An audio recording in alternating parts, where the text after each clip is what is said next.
This program features live coverage of an African safari and may include animal kills and carcasses. Viewer discretion is advised. Good morning, good morning, good morning, good morning, good morning. I'm really sorry we're late. There were some serious technical problems this morning that could be solved only once we had woken Alex up. So our tech team worked furiously. Eventually it was realized that it could not be solved without waking up the one man who was actually on leave. My name is Jamie. This morning we are coming to you live from Djuma Private Game Reserve in the Greater Kruger National Park area of South Africa. I'm not stopping to look at the sunrise. We're already late, and I'm sure you're all very excited to know what's been happening with our leopards. You can send through your questions and comments on #SafariLive on Twitter. Alternatively, you can send your questions and comments on the YouTube comments section. You know, where you type something and you know what I mean. YouTube chat, that's what I was looking for. And I am racing off to go and see what happened after the leopard drama of yesterday. So, for those of you that don't know, and by the way, if you see us hunched over and shivering, I think Sedzo's about to collapse from hypothermia in the back. This is not normal October weather. They say it's 13 degrees centigrade, 56 Fahrenheit. I disagree. I think it is a great deal colder than that with this wind. So yesterday, Tristan had all the leopards on Djuma. He had Hosanna with his kill, then Tingana came, then Tandi rocked up. Then, here's the part that I couldn't tell you yesterday. In the middle of the day, Brent and myself went out because we were wanting to keep an eye on the leopards during the day. So we went out as Tandi started to move. She vanished in here. She came back and we followed her. And for the very first time, I finally got to see Tlalamba. I was very excited. I was very, she's adorable and beautiful. And she came trotting up to her mum. Tandi was calling, and then she smacked her mum in the face a few times with her tail, and Tandi did her usual friendly mum thing of snarling at her lovingly. It was a loving snarl. And now we're going to see what's happened, because then Tandi killed Nyala. She took Tlalamba there. Then Hosanna came and found it. Then Tingana, well, then the hyenas had a tug of war. Then Tingana came in. I mean, it's very complicated. Please don't worry if you're a new viewer. It's a family affair. Families are complicated. As predicted yesterday, the father, the son, and the angry sister. Right, Tristan did tell me where it had gone. I should know because we're the ones who found it. Whee! Here we go. Oh, I have to show you something. Yesterday on Drive, Batman was on Djuma. I mean,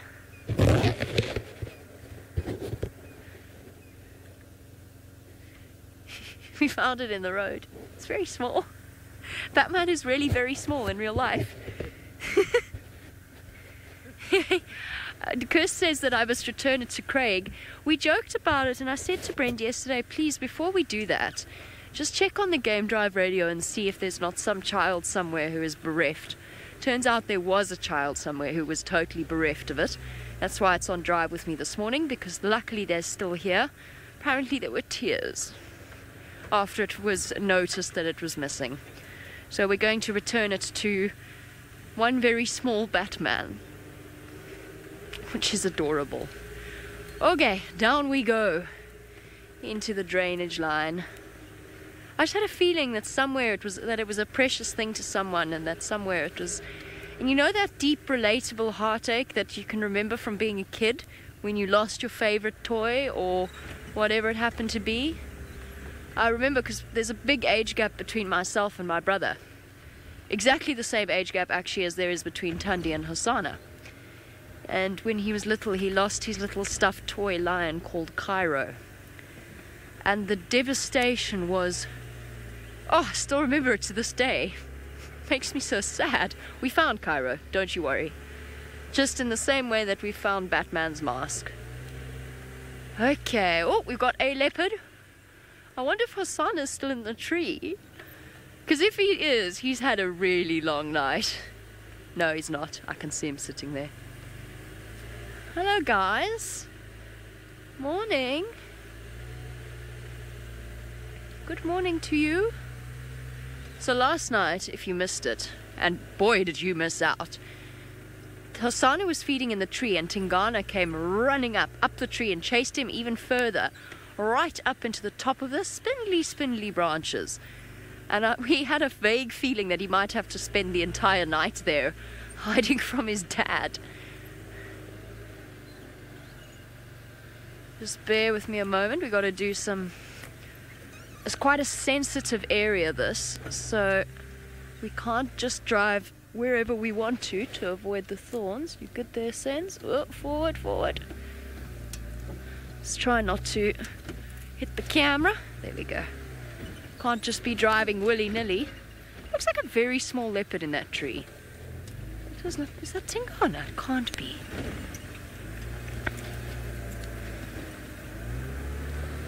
No, car, you are not allowed to brake on me. Just going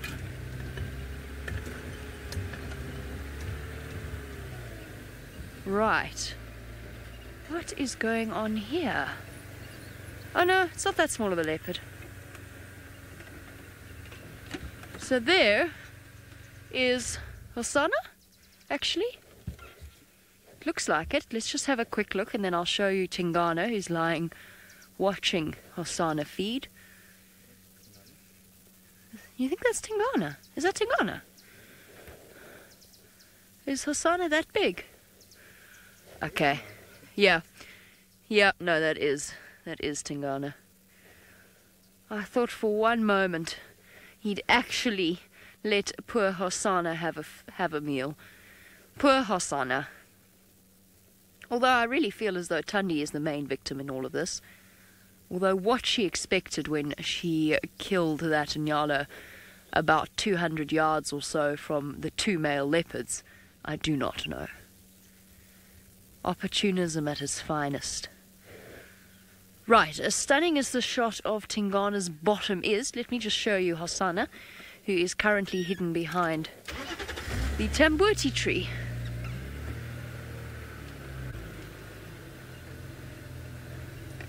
I'm very excited, everyone. This is very exciting. This morning I was given the option by Tristan, very kindly, of going to the leopards.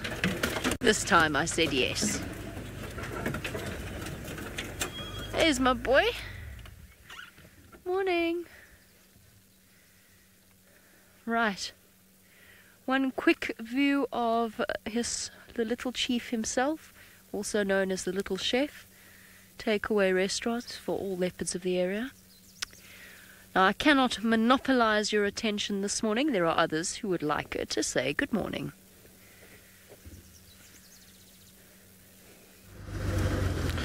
Indeed, we would like to say good morning, and I'm glad that Jamie is going to spend the morning with the Little Chef and his little restaurant chain that he has been providing for his family. It was definitely a family Sunday buffet yesterday afternoon.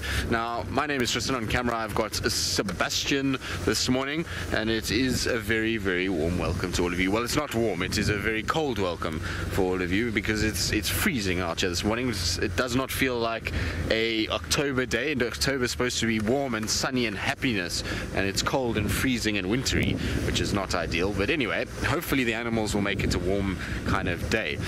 Now, yesterday was a ridiculous day completely. We obviously had the most amazing sighting in terms of our leopard family and them all kind of coming together, and lots of things going on.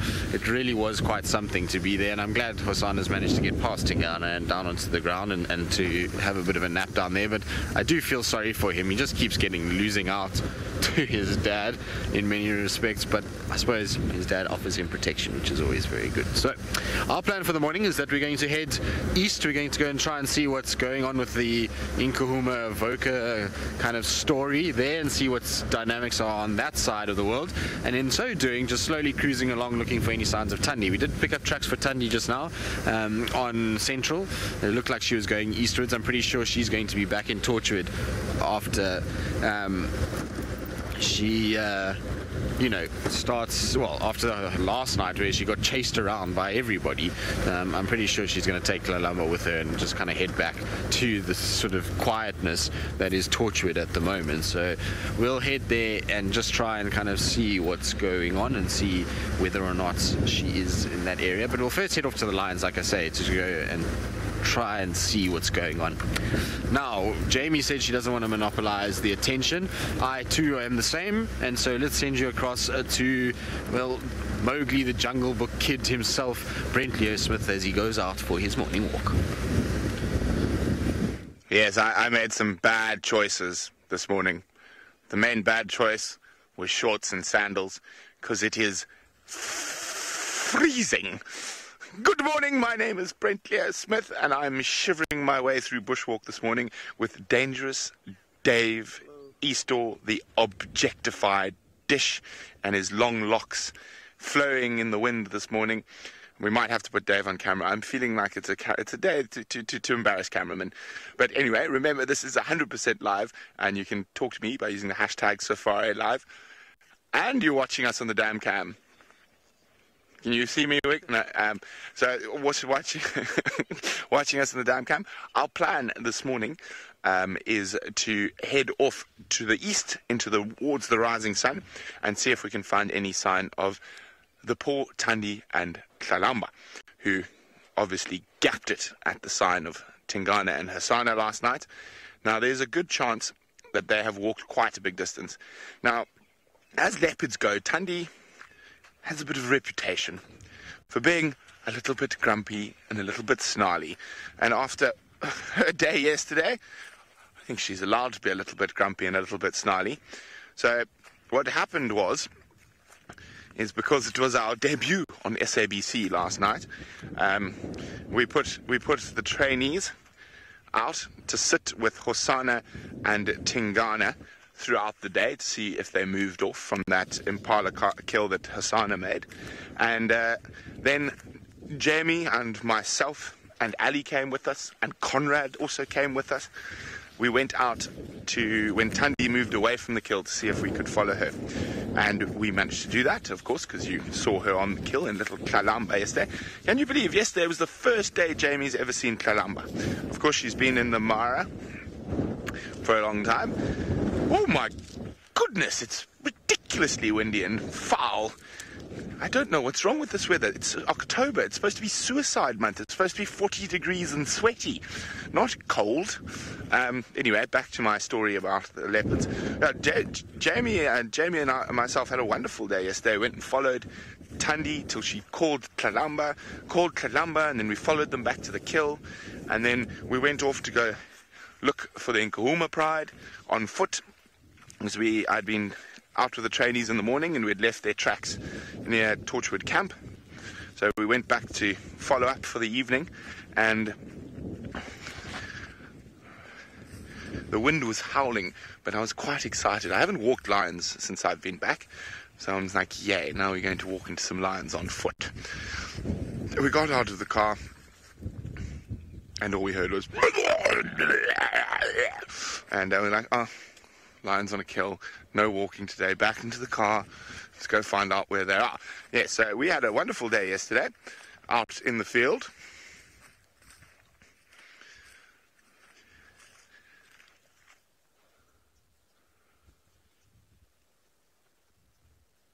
I'm just listening for a second. Windy mornings like this morning, you got to be extra careful so you don't surprise something like a buffalo bull, an elephant, or a late hippo on its way back to wherever it needs to be. But in the meantime, enough talking about leopards and what they're up to. Let's go look at a leopard with Jamie.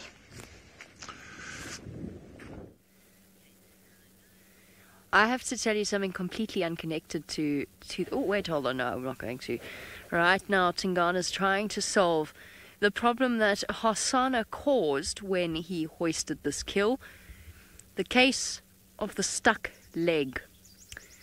Well, I've noticed with leopards in particular, while they are exceptionally strong, powerful animals, they are not terribly good at spatial problem solving.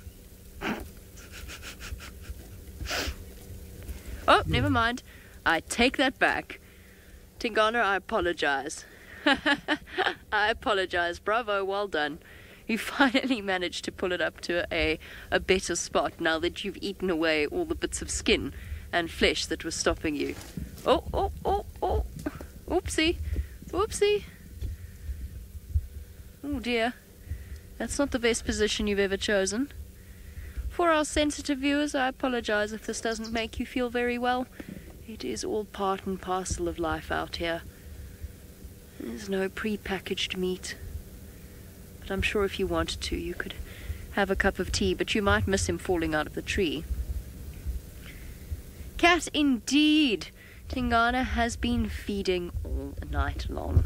He has truly monopolized, let's be honest, he has truly monopolized both kills. However, the good news is, and I hope you're all very excited to hear this, Tundi is sitting on the old kill, the original kill that Tingana stole from Hasana. So we'll be going there in a little bit. Now that Hasana has presented us with such an astounding view, I thought I might finish the story. I might tell you a different part of the story to the one Brent told you about finding the Nkuhumas yesterday, because I was there too. We haven't, in his defense, we haven't walked very much. While we were in the Mara, we weren't able to go and track lions on foot, so he was very excited to find them on foot. He knew where they were, he'd established in the morning where they were, and we went out with the mission of finding them. The next thing you know, we stop the car, and we just hear, standard feeding sounds.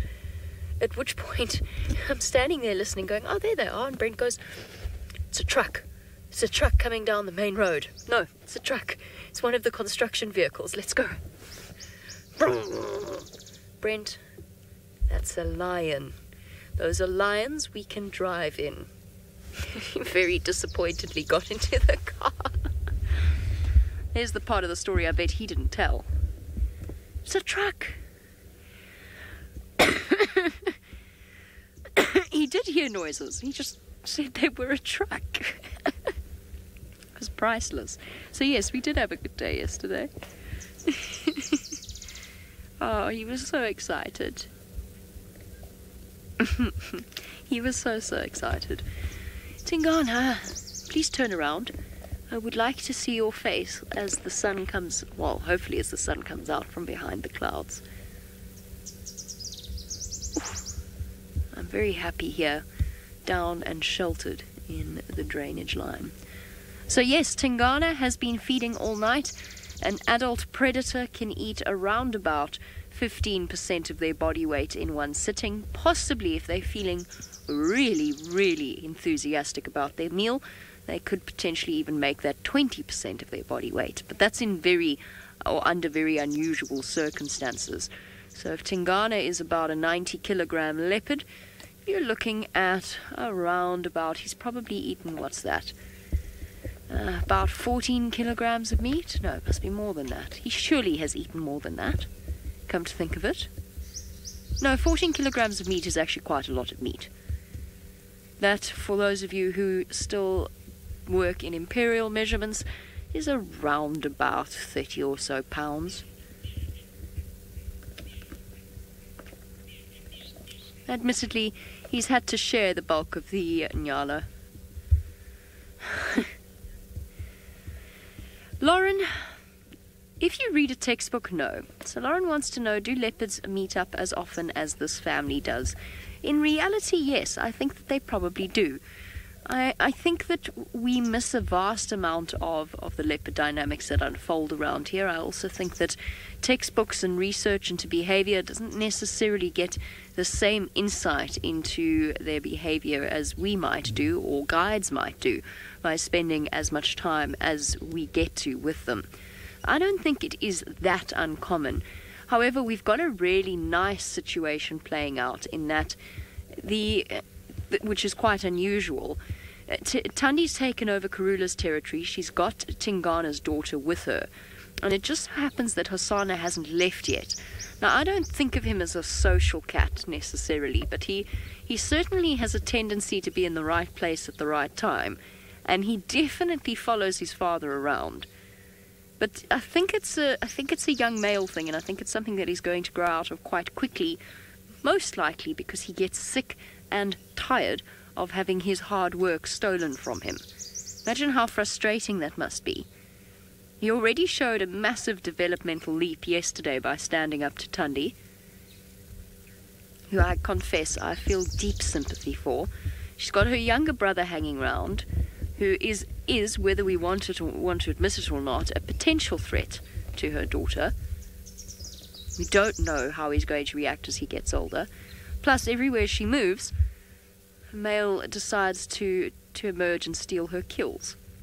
Okay, she's not innocent. She's stolen Hosanna's kills too. So, you know, round and round. Family dynamics. They're never simple. But yes, I think it's more common than we realize.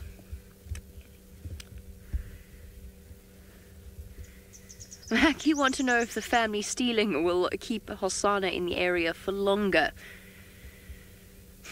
I don't quite know exactly how this is going to play out, honestly. I don't think so. I think it might even encourage him to depart sooner rather than later, just because he's sick and tired of having his kills stolen. I also worry that at some point the aggression around food might translate into aggression between father and son. I don't know that Tingana's tolerance can be pushed very far before he actually snaps at Hosanna. I don't think he'd kill him, but I think he could potentially hurt him just to teach him a lesson about being cheeky. But you never know. I mean, look at Mvula and Sindile all those months ago, where he almost certainly wasn't Sindile's father, we don't think, but they still ended up tolerating each other, and although Mvula stole Sindile's kill, he was completely happy to let him sleep at the bottom of the tree. So I don't know exactly how this is going to play out. Tingana is getting on in years for a dominant male leopard. Retirement is not imminent, but not that far around the corner. Maybe, just maybe, Hosanna knows that there's a potential for him to inherit here. His older brother inherited very young. Well, not inherited. His older brother had a territory very young. Quarantine. He was dominant and mating by the time he was, what, 3.5, 4? It's not that far off Hosanna's age. Perhaps he thinks he's onto a good wicket. I don't know. I don't know exactly how this is going to play out.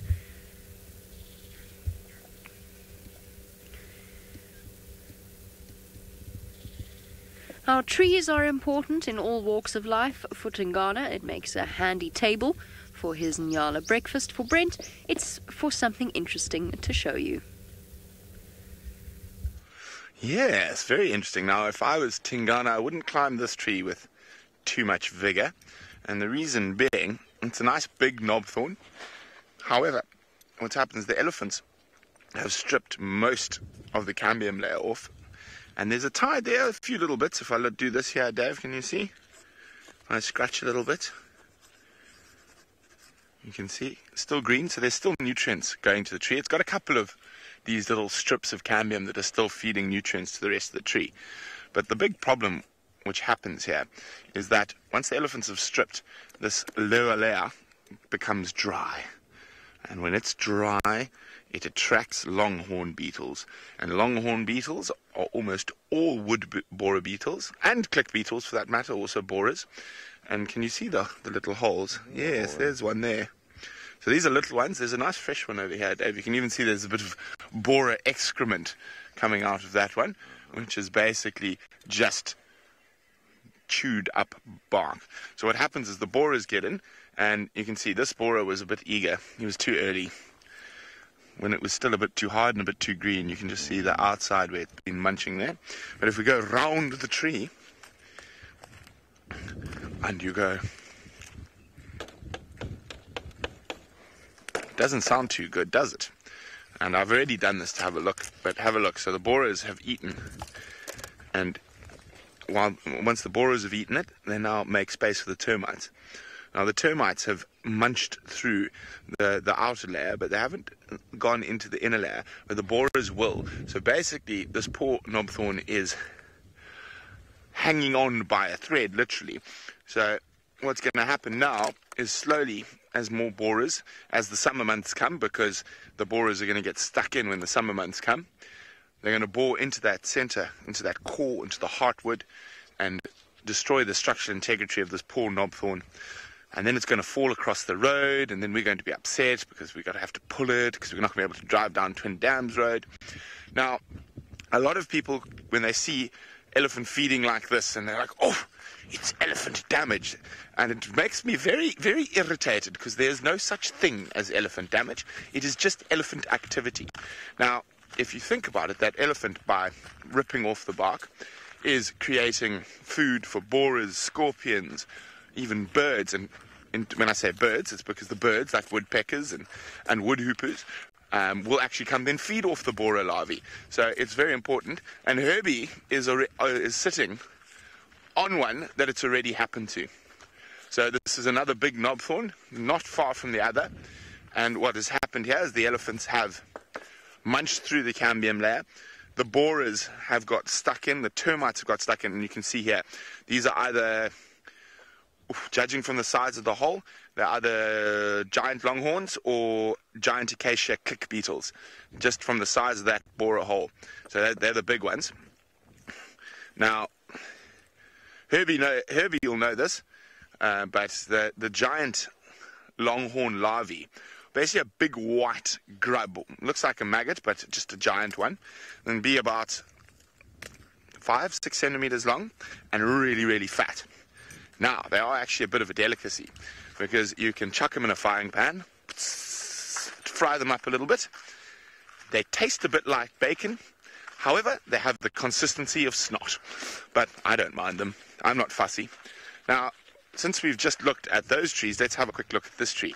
Here is a tree that is impervious to borer beetles. It is a retired leadwood, but we'll talk about it a bit more in a second, because another predator has arrived with Hosanna. Look who has just come dashing in. It was actually very funny. It was highly amusing. Unfortunately, Trist was trying to talk to me at the same time, so I was juggling radios. This hyena came sprinting in because it saw the leopard in the tree. It saw Tingana in the tree, but didn't see Hosanna, and it nearly fell over its own feet trying to stop before it ran into him. It's absolutely hilarious. Hosanna's staring at it with greatly disgruntled. I need to just have a chat to Tristan, if he will hold off for... Nope, Tristan's talking.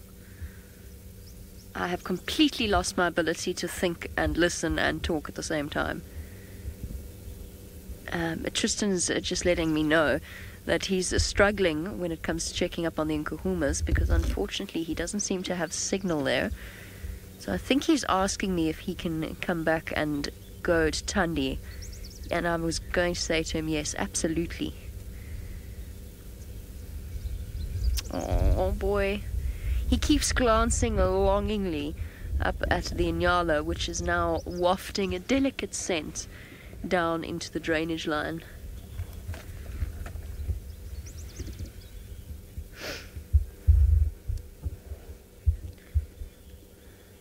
It's Causa again. Thanks, Crystal. Apparently that was Causa once again. He was at the den yesterday morning, and then he showed up at the leopard sighting shortly after that. So he's obviously still banking on the fact that at some point one of the leopards will drop something. Trist, you're welcome to make your way. I'm going to stand by here in case she comes past.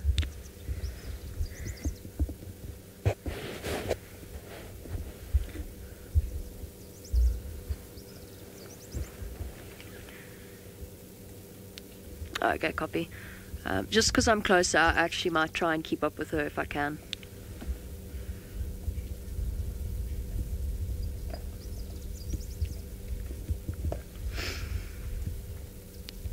Copy, will do. Okay, so apparently Tundi's now on the move. She's moving into the drainage line. Because I'm closer than Tristan is to this area, I'm going to leave these boys for now and just see if I can catch up with her.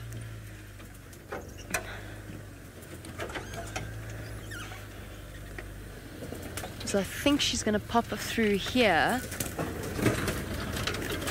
Right, we're going to do a little bit of bundu bashing, plus I have to chat on the game drive radio to find out exactly which direction she's taken. So while we do that, let's go across to Brent with one of my favorite trees. Yes, we are still with this ancient leadwood. Now, the interesting thing about a leadwood of this size, it's probably close to 800 to 900 years old when it was alive, when it died. But leadwood can stay standing for between 70 to 100 years after they die. Now, the reason is that for this is it's because they are impervious to termites and borer beetles. The borer beetles will try sometimes, and you get very pretty patterns, but I think I haven't really tried on this one. And you get really pretty patterns of borers that try get into the leadwood, and they sort of just scrape along the edge.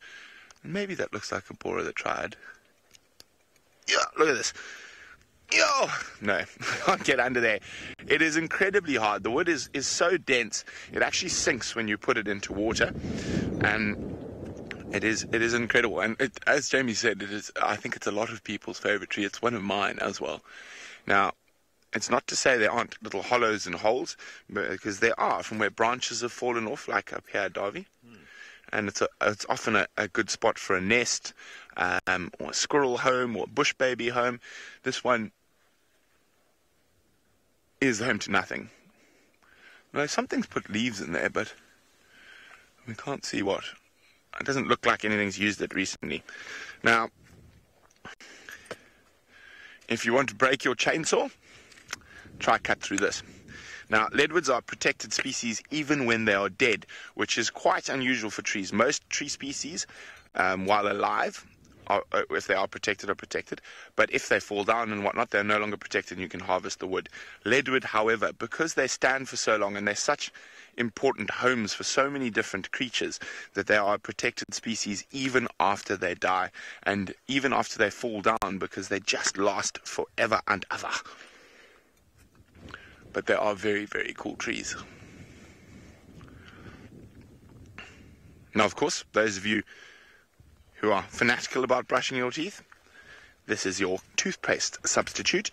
You burn the wood, a piece of the wood, and you get a very, very white ash, and that white ash is very high in lime, and it can be used as a toothpaste.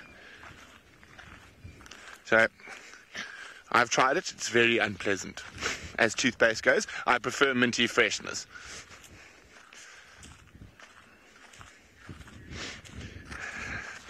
Yeah, this is a great debate. Do I carry an ash bag on bushwalk? I don't, Proud Cat Mama. Now you should, if you want to. Especially if you're new in the bush and on foot. I don't carry an ash bag. I find it very easy to test the wind in lots of ways. And do that. You can pick up some sand. But yeah, no, I don't personally carry an ash bag. I just find it makes my pants very dirty all the time. It's quite irritating. But I know James and Steph like their ash bag. I think it's personal preference when it comes to this. And sure, I've spent more hours on foot in the bush than most people have spent in the bush at all. So, you know, it's one of those. I don't personally carry an ash bag. I don't see the need. I get by just fine without it. Now, speaking of spending time on foot in the bush, and I'll tell while we are heading towards the south, then we're going to cut to the west, see if Hukumuri or Shidulu are around. One of my favorite places to walk in Africa is the Southern Selous Game Reserve in Tanzania. And we used to do big game hunting safaris, but instead of shooting animals, we basically did everything you would do in a big game hunting safari, except we took pictures. So we'd find, and also we took over a hunting area, so the animals were skittish. You couldn't get close to them in the cars. It took a year before the lion pride stopped running away, and And that's actually nothing to do with the hunting as such, just the fact that that area had people in it for so few months of the year before we got there. But the only way we used to see lions is if we found a kill.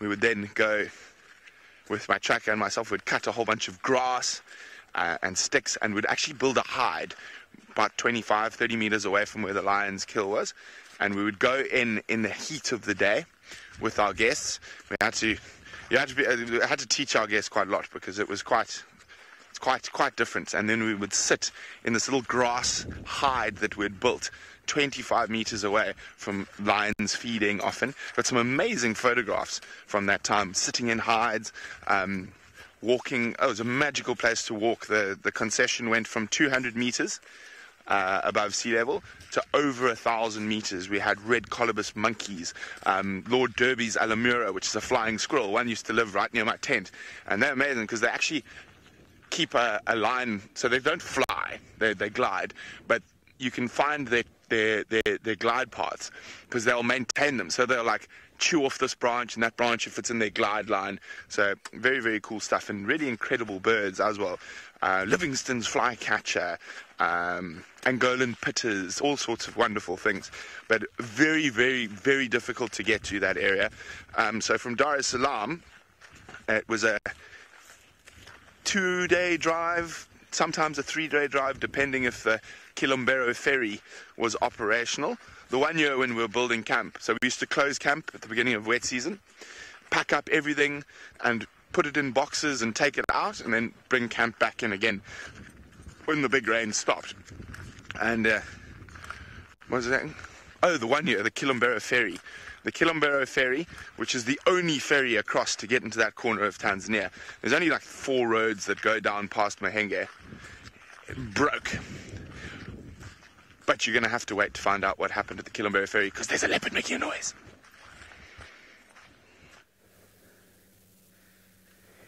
Look, look, look, look, look, look. I think I can even see... Is it Tlalamba coming through? Oh, it's the most... I apologize. It's the worst view imaginable, but we've found Tundi. Yes, there we go. Reunion. Lovely little girl. We've just found Tundi thanks to James, who was on a training drive. We then followed her through here, and she started calling, and James called me to say Tlalamba's on her way, and here she is. Come on, ladies. Come out into the open. Woo! I'm so excited. I finally get to see Tlalamba live with all of you.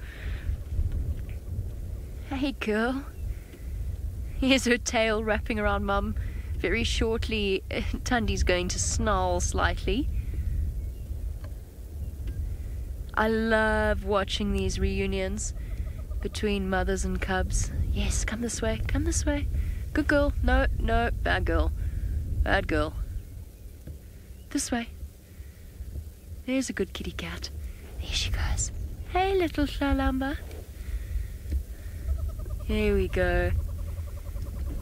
Oh, sorry, my fault. Foot on the brake.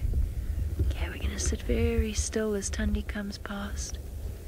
Hi, my girl.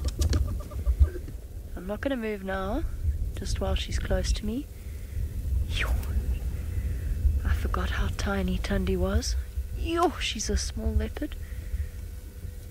Okay, she's right behind us. How cool is this?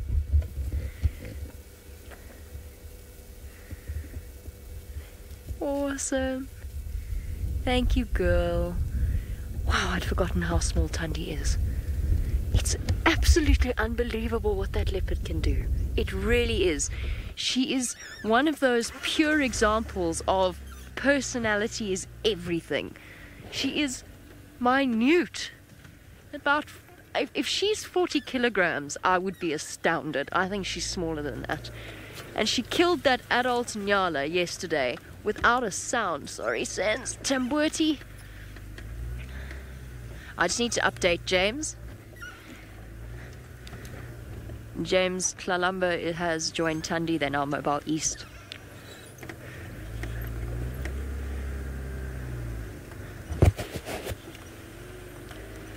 So excited.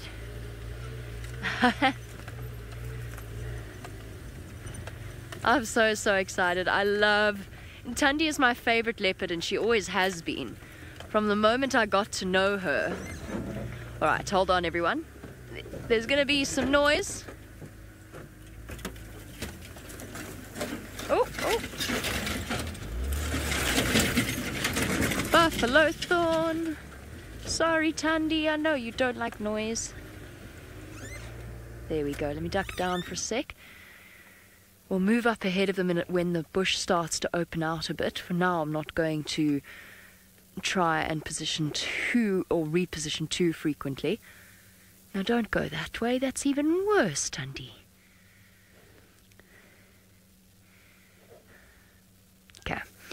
We're going to do some shuffling around now to keep up with our lovely leopards meandering along. Tristan is making his way into this area. I think if he wants, he can come and sit with the boys. It's up to him. For now, he's got some stalks. I do indeed. So we've gotten to Buffelshoek Dam, and I'm very happy that our male saddle-billed stork has been joined, by the looks of things, by a female, which is always very nice. There you can see the two of them kind of walking in unison, looking around for food items, and both of them are, well, they've now turned their backs on each other, but both of them are trying to find probably frogs and freshwater crabs and anything that's really getting stuck, few fish that might be stuck inside here, as Buffelshoek Dam is drying. So it's the perfect place for something like a saddle-billed stork to be able to hunt and find all kinds of food items. So very, very cool. Like I say, that the male has found himself a partner at this stage.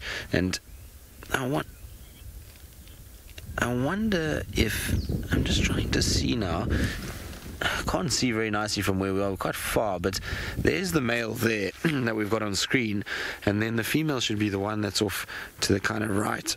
Sorry, excuse me, I'm battling to actually get the words out, I don't know why, but she should have a much yellower eye. Otherwise it's two boys that are here. No, it's definitely a female. She's got the yellow eye there, you can see, and doesn't have the wattles. So she, at least they've found a little kind of haven together, and hopefully they'll be able to breed, and we'll see a little saddle-billed stork at some point. That'll be quite cool. They're very, very cool birds to see, and look completely different to what these saddle-billed storks look like. You'll find that they look almost grey in coloration compared to this sort of colour that you see here. Now, we did go and follow up on the Nkulma Pride. Many of you are probably wondering what has been going on. There is absolutely zero left of the buffalo. There is one hyena and a couple vultures that are feeding off the skull. Otherwise, every single bone looks as though it's been picked clean and been spread all over the place.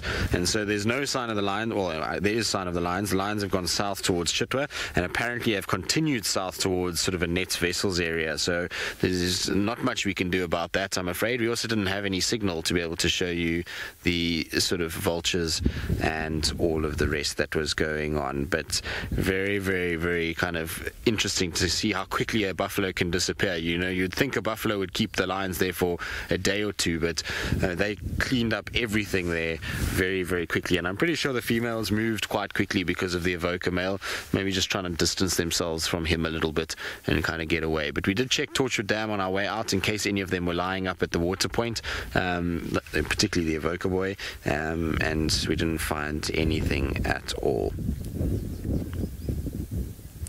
Very cool though to see them kind of going, and none of them have been successful yet. I was hoping to see a little frog or something like that being caught, but nothing at this stage.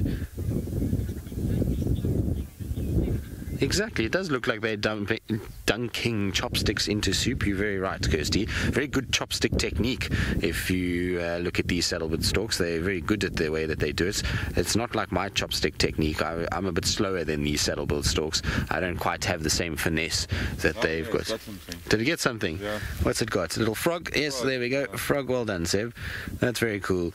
Now you'll see it'll just kind of reposition it, get it sorted, and then it's going to swallow it. There we go. Straight down the gullet. Well done, little saddle-billed stork. Yes, you must feed well. I'm pretty sure they're loving this at the moment, because it's a bit like, I suppose, fish in a barrel is where it comes from. They can't really go anywhere, a lot of these frogs, and so these saddle-billed storks will be having an absolute ball catching all of them. very cool to watch them go about it. As Kirsty said just now, it's a bit mesmerizing kind of watching them go about it. You can almost sit and watch for hours as they sort of poke around and see all the little treats that they get. I would imagine it would be exhausting. You're right. Imagine bobbing your head up and down like that all day long while walking, and then having to still kind of watch out for predators. Must be a busy day for a saddlebred stork, and they do this for hours. They just go on and on and on and on as they try and find food. It's a big bird, so you can imagine a lot of food needs to be found, and they need to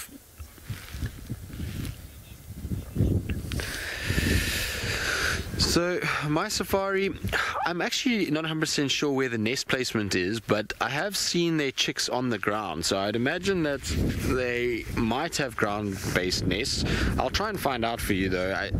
Like I say, we do see them when the chicks are still very small already on the ground, so I would imagine maybe they are ground nesters, but let's see if we can try and work it out quickly. I'm just going to check my app and see what it tells me. The apps sometimes don't tell you where the nesting actually takes place. Oh, there we go. Okay, breeds in a large platform nest on the top of a tree, sometimes in the top of old raptor nests. So they would breed on top, but the chicks come down to the ground pretty quickly. I've seen very small chicks on the ground with the adults feeding around like this, and so they probably sort of grow quite quickly, and then they fledge, and then they come down to the water's edge where they'll be starting to look for food. But apparently they are nesters in large trees. It would be interesting to see where they would nest here. I mean, I've never seen a saddlebald stork nest in the Sabi Sands, to be honest with you. Certainly haven't found them on a nest. There's probably is nests around, but I've never seen them actually on a nest itself, which is quite interesting. It's not a bird that you see that commonly. I mean, they're around, and every now and then you'll see them, but here in the sands, it's not one that we get all that frequently. We've been lucky lately because of this male that's been hanging around at Buffelshoek Dam, and now subsequently a female that's joined him, but it's not, like I say, one of those really common kind of birds, and so maybe that's why we just don't see too many nests for them. Their numbers have plummeted quite a lot within even the Kruger system. There's not that many pairs of them left. Very cool. All right, well, we're going to head off. We're going to go and see what the two boys are up to and go spend time with them while these two carry on feeding. It'll just be a feeding morning once again. Yesterday was a complete feeding afternoon with carcasses all over the place, and so it'll be an interesting kind of thought to see how this morning goes. Anyway, let's go back across to Jamie. She's still trying to keep up with Thandi and Kalamba, and I can only feel for her because when those two get into it and get onto a mission, it can be very tricky.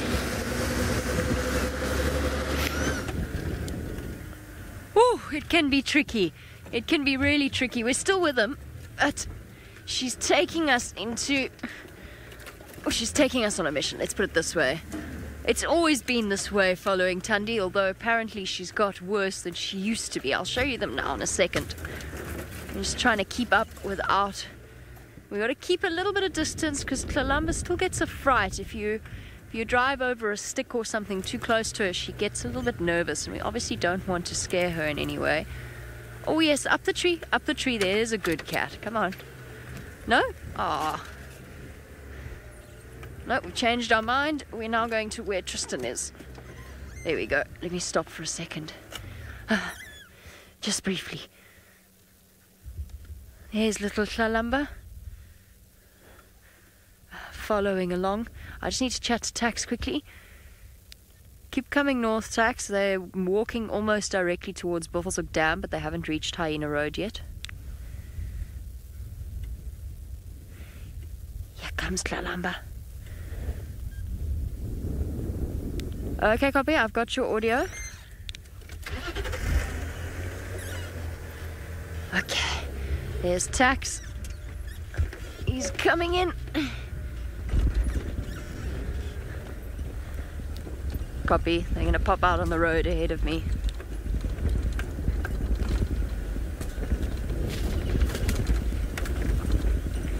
Whee! This is fun. I have to tell you that if they go into this block up ahead of me, we're going to be in real trouble. I'm worried that they're going to cross north. Oh, look. Are you going to play? Play?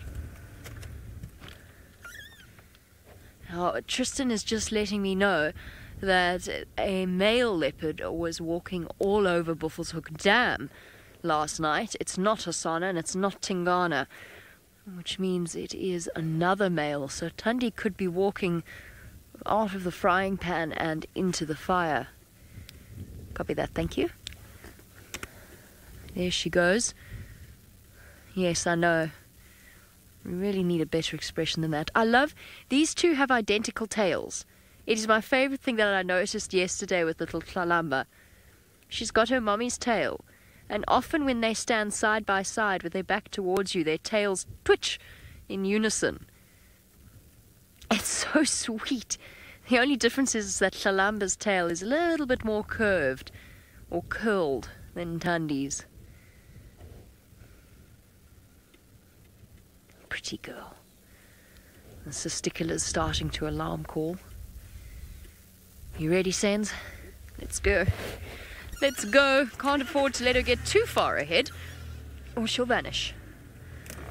Yeah, we're gonna have to just slip behind one of the game drive vehicles so we can get out of here. So while we do that, and since we won't have a view of her, let's go join Brent for the second half of his story time.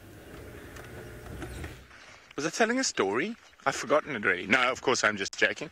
So we're talking about the Kilombero ferry across the mighty Kilombero River in southern Tanzania. Whoa, Herbie's. You see something, Herb? No? Okay. So we had guests arriving, I think, on like the 20th of March, which is very early for that part of the world. So we had to go in while it was quite wet. And we drive, well, a day, sleep in Ifakara on the banks of the Kilombero River, drive down to the ferry, prepared to pay our 50 US cents to put our Land Cruiser on and cross. However, the ferry, she is broken. When will it be ready again? No, they don't know. They think the spares will arrive in a week or two.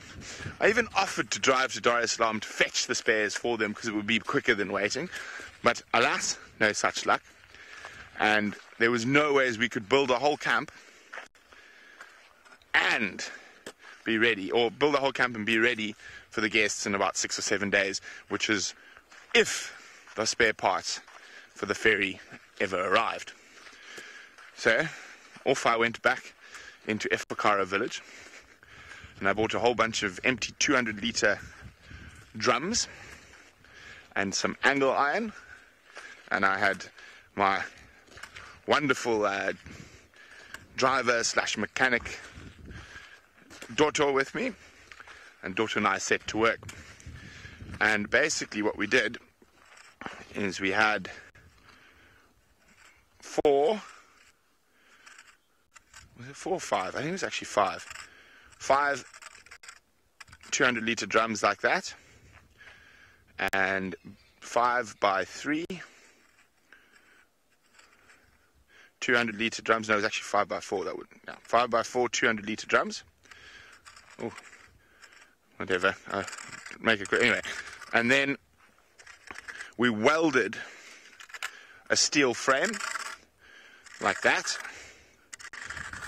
and we locked the drums into place in the frame, and then we bought some planks, and we planked basically a gang, well, for the tires onto the drums like that.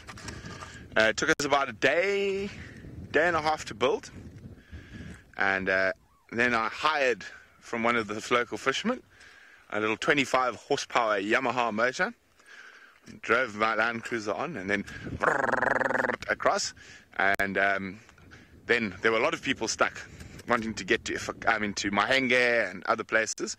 So I left Dotto in charge there, and for a week we ran our own little private ferry across the Kilombero River, and we made enough money to pay for all the spare parts that we built the ferry with, and the rental of our 25 horsepower Yamaha, and then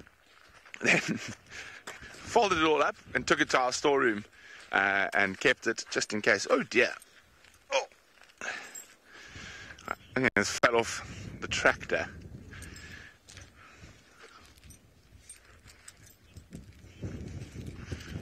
Run, Dave. Run, Dave.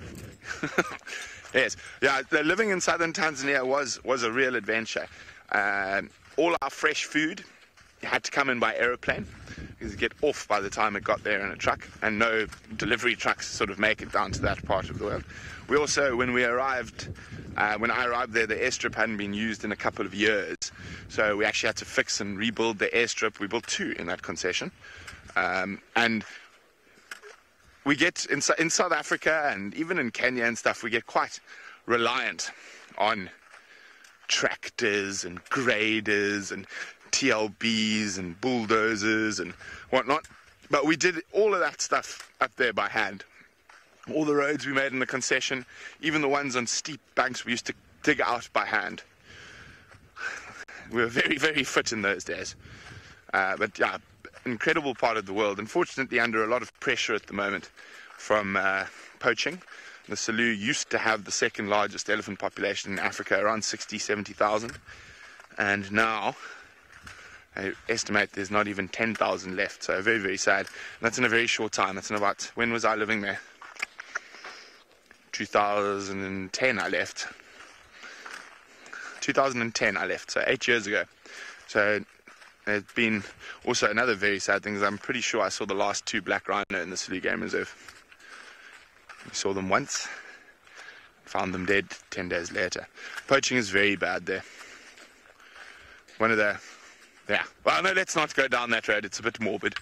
Let me tell you my plan. So, of course, because Jamie has seen all 4 leopards that occur in the north and central and eastern areas of Djuma, we have changed our plan completely, which was a bit of a bind because we had to change direction and walk quite a long way in the opposite. So we're heading, excuse me, we're heading right to the western side of Djuma, and what we're hoping to find is any sign of Shidulu or Hukumuri. Okay, let's go across to Jamie and Tundi.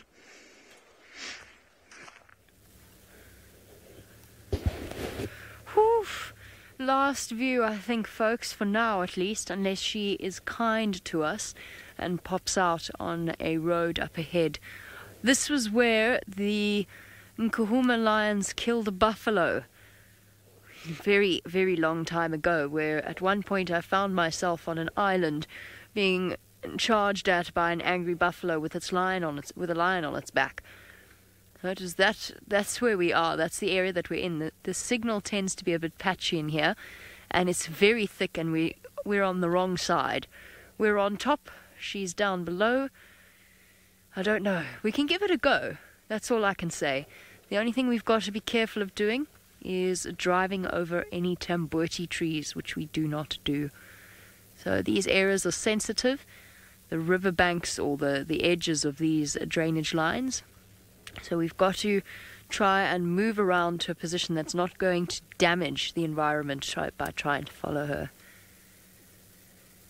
I just want to stick with her. Tristan's warning about the male. Oh, here comes Tlalamba. I think there's a conscious decision. So typically with cubs, okay, we gotta go, I think. Oh, no, we're sitting down? Are we sitting down? Good girl. So typically with females, what they'll do is they will not disperse far from their mother, and essentially their territories will overlap with chunks of hers. Uh-oh. I don't think Joshua wants to know how they decide which part of the territory they give. I don't think they decide, although I think it will... Let's go, Sens, and see if we can get... I think we might be able to get down up ahead. I think what happens is it depends on whether or not they have a daughter on the other side, or perhaps a neighbor. And it just depends on where there is space, essentially, for a female.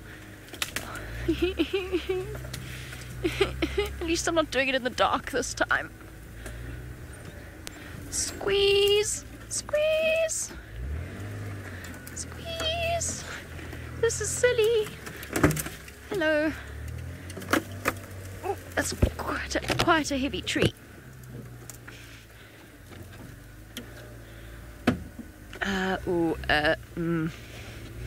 This way.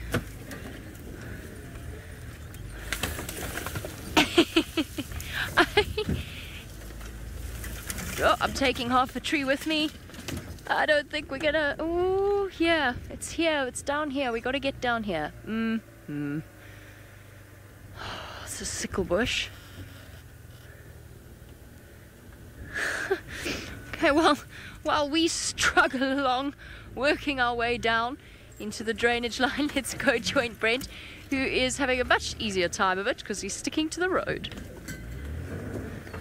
Yes, we are sticking to the road to try and find tracks of the leopards. This is one of the roads, this is Shibam, that Hukumari will often come in on. Oh, look, there's a kudu. You see the kudu, David? Hello, female kudu.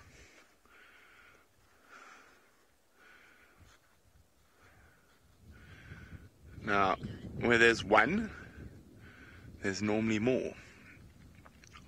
But I feel a sneeze coming on, which will sound very much like an alarm call. Oh, is it? No, it's gone. Yeah, look at her. What is she munching on there? Let's go have a closer look. So as you can see, they're not very perturbed with our presence. And the reason for that is, there we go, more kudu coming out of the bush, is that we are not showing predatory behavior. So if I started skulking and sneaking, they'd probably run off immediately. But the fact that we're walking like this, we're not showing any ill intent, means that they will move away from us, but they're not going to gallop off at high speed into the bushes. Hey, kudus. 2, 3. Oh, they're all puffy. I wish I could puff myself up to warm and create a blanket around my whole body.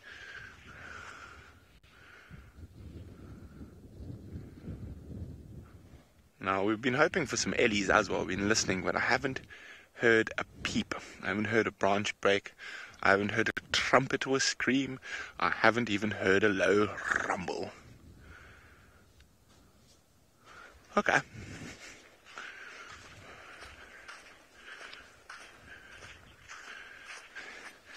Apparently a lot of people are curious that this is James's stick that I stole. No, this stick is the same size as James.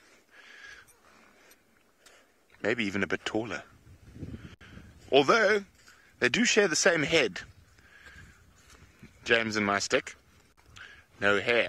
No, this stick I've had for... Herbie is laughing behind David there. This stick I've had, since one of the first months we ever did bushwalks regularly.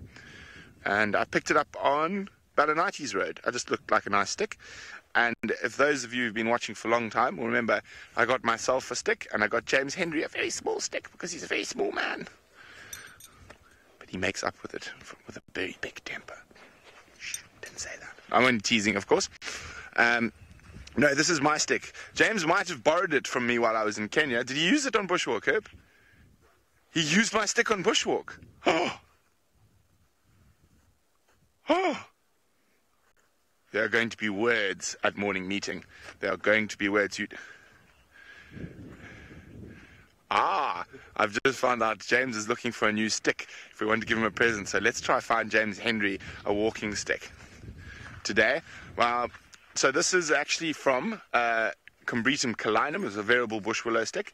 So what happens is it's actually like this. So the smaller ones, the elephants, come feeding off it and they break the roots. And they break it quite nicely. Now, this wasn't this straight. So there's a very old trick that you take if you take a stick like this and you want to make a walking stick. And you go, when we have a fire in camp, and you basically just run it through the heat of the fire and it straightens the stick for you. Now, let's see if we can find James a nice stick today. This one, I've had it forever. You can see how well worn it is where I hold. Oh, apparently everyone wants sticks now. Tristan wants a stick as well. And you can see, very well worn there from where I hold it. Now, one might ask, why do I carry a stick? Well, mostly to control the cameraman, but it is actually quite useful for pointing, for drawing, and also if I do ever get into big trouble with the buffalo, you go like this. Hey, hey, hey, hey, hey, fuck! And you throw it. And it works quite well at chasing buffalo and elephant, if you have to.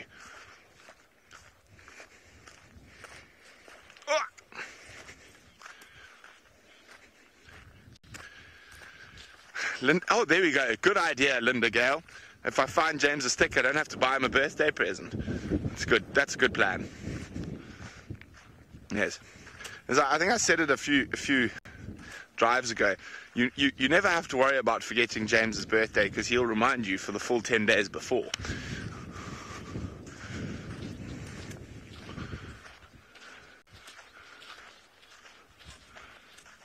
Come this head, eh? No, don't do it. Ah, damn it. She just disappeared. The kudu was very nice on top of the termite mound, but she popped down.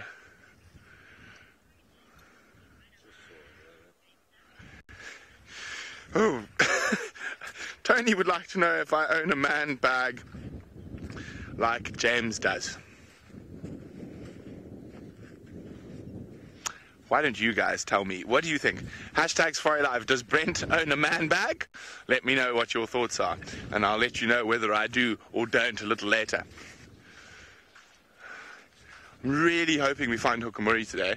Haven't seen him for such a long time.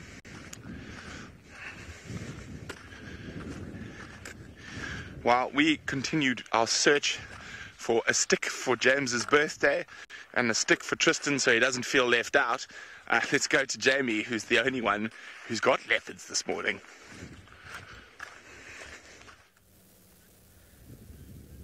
I don't want a stick too.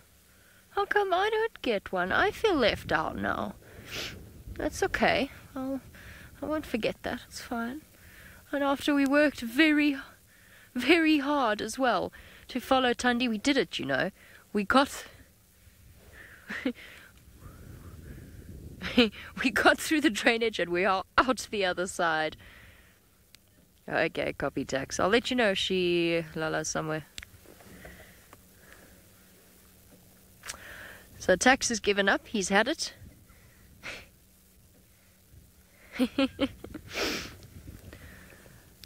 Oh, sorry, I was trying to get through the drainage. I didn't touch my radio.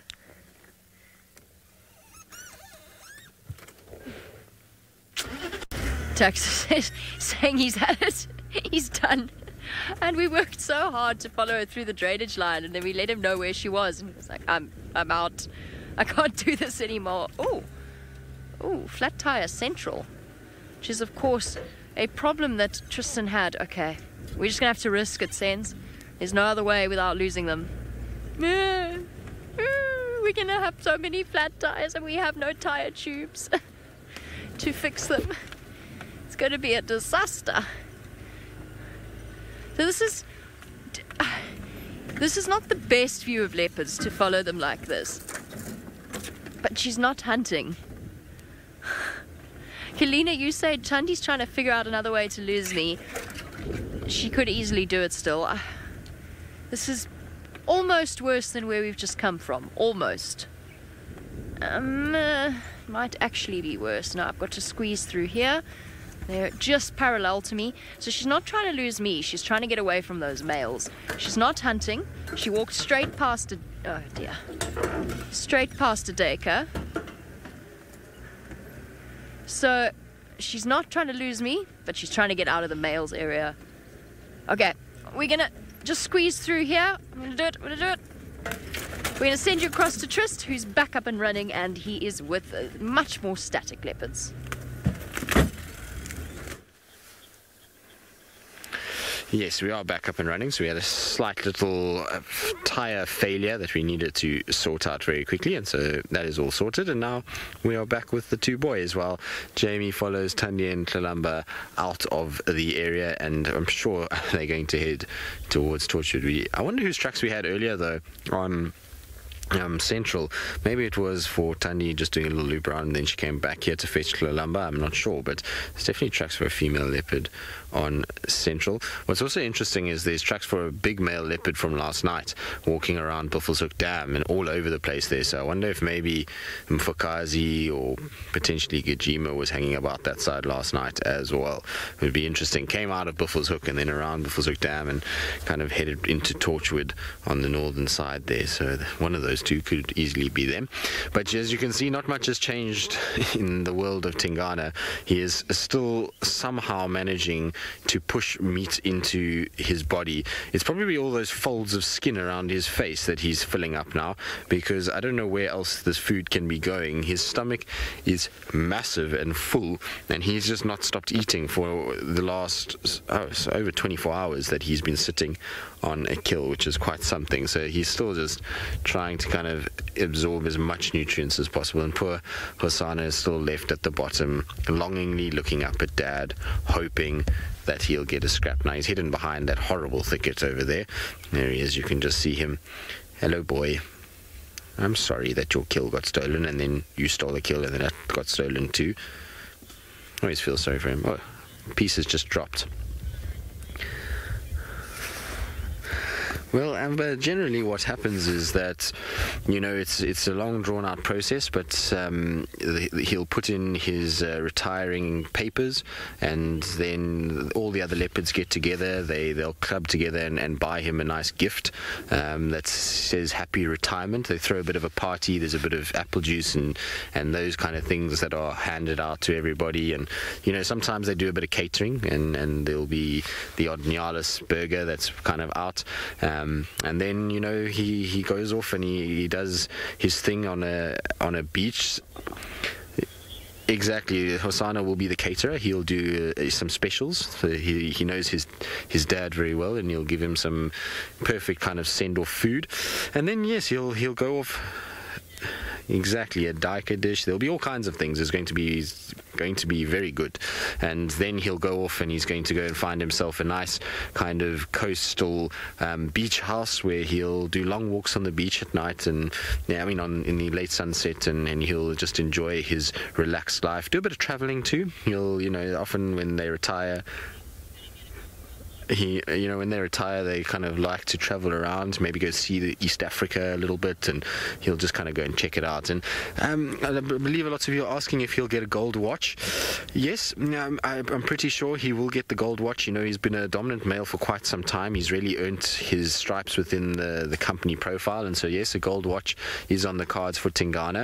It just depends on how he behaves now over the next little bit, you know, as to whether Tandi and the likes club together for the gold watch. They might, if he's a bit of a nasty one to them and keeps stealing their kills, he might not get it, but otherwise he will, you know, kind of get the gold watch, and he'll be very happy. I'm pretty sure Tingana would rock a gold watch properly. No, in all seriousness now, obviously that's not what happens in a leopard world, but you'll find that essentially what goes on is that I know it's very sad, Kirsty, that that's not what happens, but essentially what goes on is that he's not going to retire by any kind of... Well, if he can help it, he's going to push for as long as he can to be the dominant male, to spread his genes, to be able to, you know, kind of still stay in an area that he knows. And so normally what happens is it's a forced retirement. Is you'll find that young males like a Hosanna or let's say somebody like Hukumuri come in, and as his condition weakens because his body starts to break down, then it becomes much easier for these younger males to start bullying him and pushing him and taking over. How that process goes is variable from leopard to leopard and area to area. Sometimes it's a quick process. A big new male comes in, chases that older male out. If you think about sort of Tingana and Mvula, it didn't take long for Tingana to kind of push Mvula completely and become the dominant male around here. So, you know, it just depends on the dynamic at the time. But for the most part, you'll find that he gets old, he's no longer be able to kind of catch food as well as he used to, he's no longer able to fight as hard as he used to, and therefore, as his body's breaking down, these younger guys come in and then they take over. And sometimes, like I say, it can be a slow sort of exit, and other times it can be a very quick one that is done within a few days, and that's the end of that. So, you know, what will happen with Tingana, I don't know. I can say this, though, that I do hope that he is in some way able to cling on to this territory for another year and be tolerant of Hosana for most of that year, because by the time Hosana reaches closer to 4, he should be at the prime position to maybe inherit this area. The problem that they're going to face, both of these leopards, is that it is a prime section. There's beautiful drainage lines on Djuma.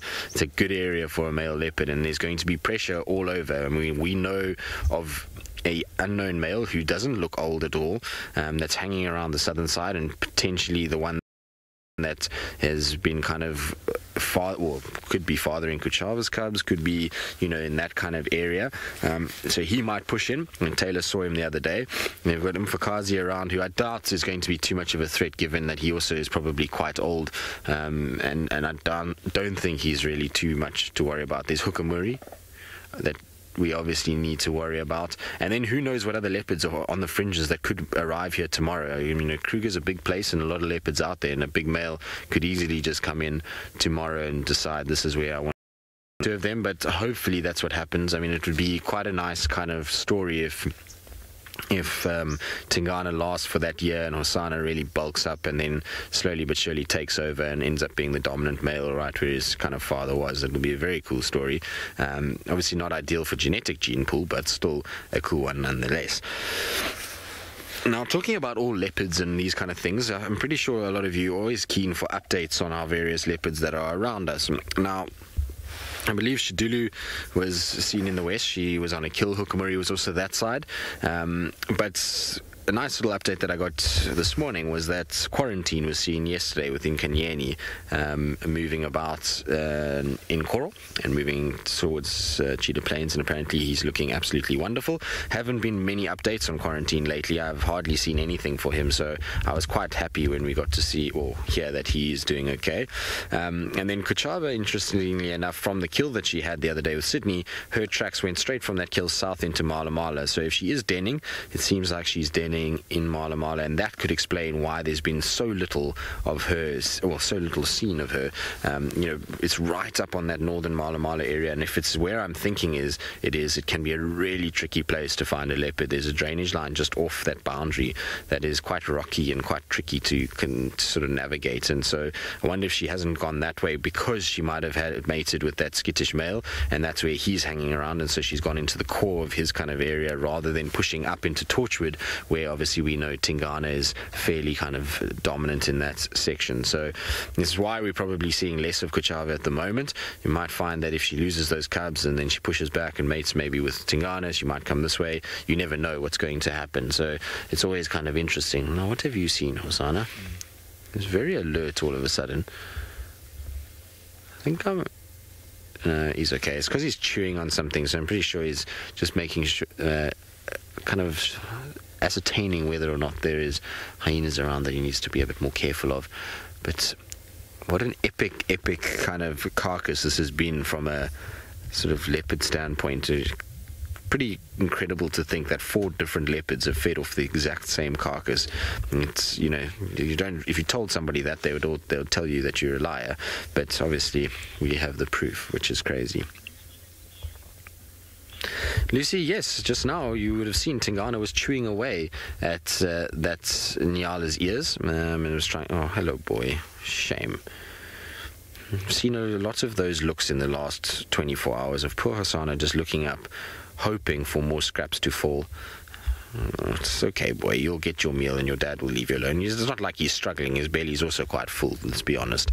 And at least he's walking fine. He doesn't look like he's in any way had an altercation with Tingana. There's no scratches on his face or anything like that.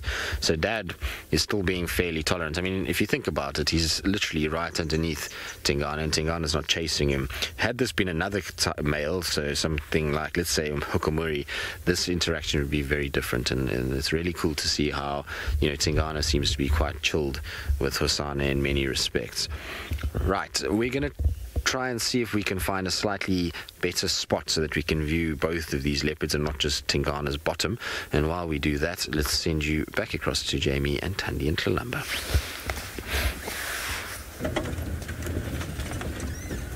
Okay, so we're doing the same thing, which is trying to find a better spot. that is not just Tundi and Tlalamba's bottom. I have to say, if we get to a road now, or when we get to the road and they're still missioning like this, I'm going to leave them. Because I don't think we're doing anything any good. She's not hunting though, so we're not disrupting her.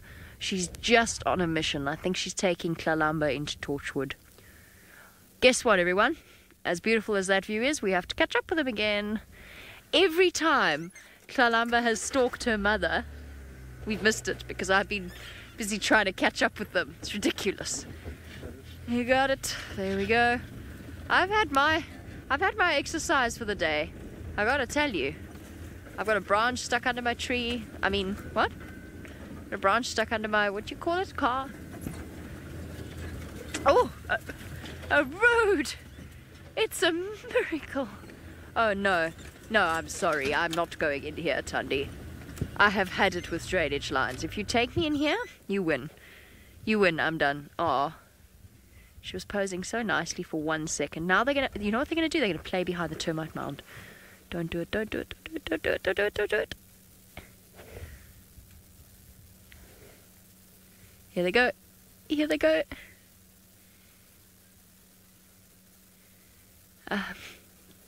No pounce. Alright. And since Tlalamba's just watched her mum go by, I think that might be our last.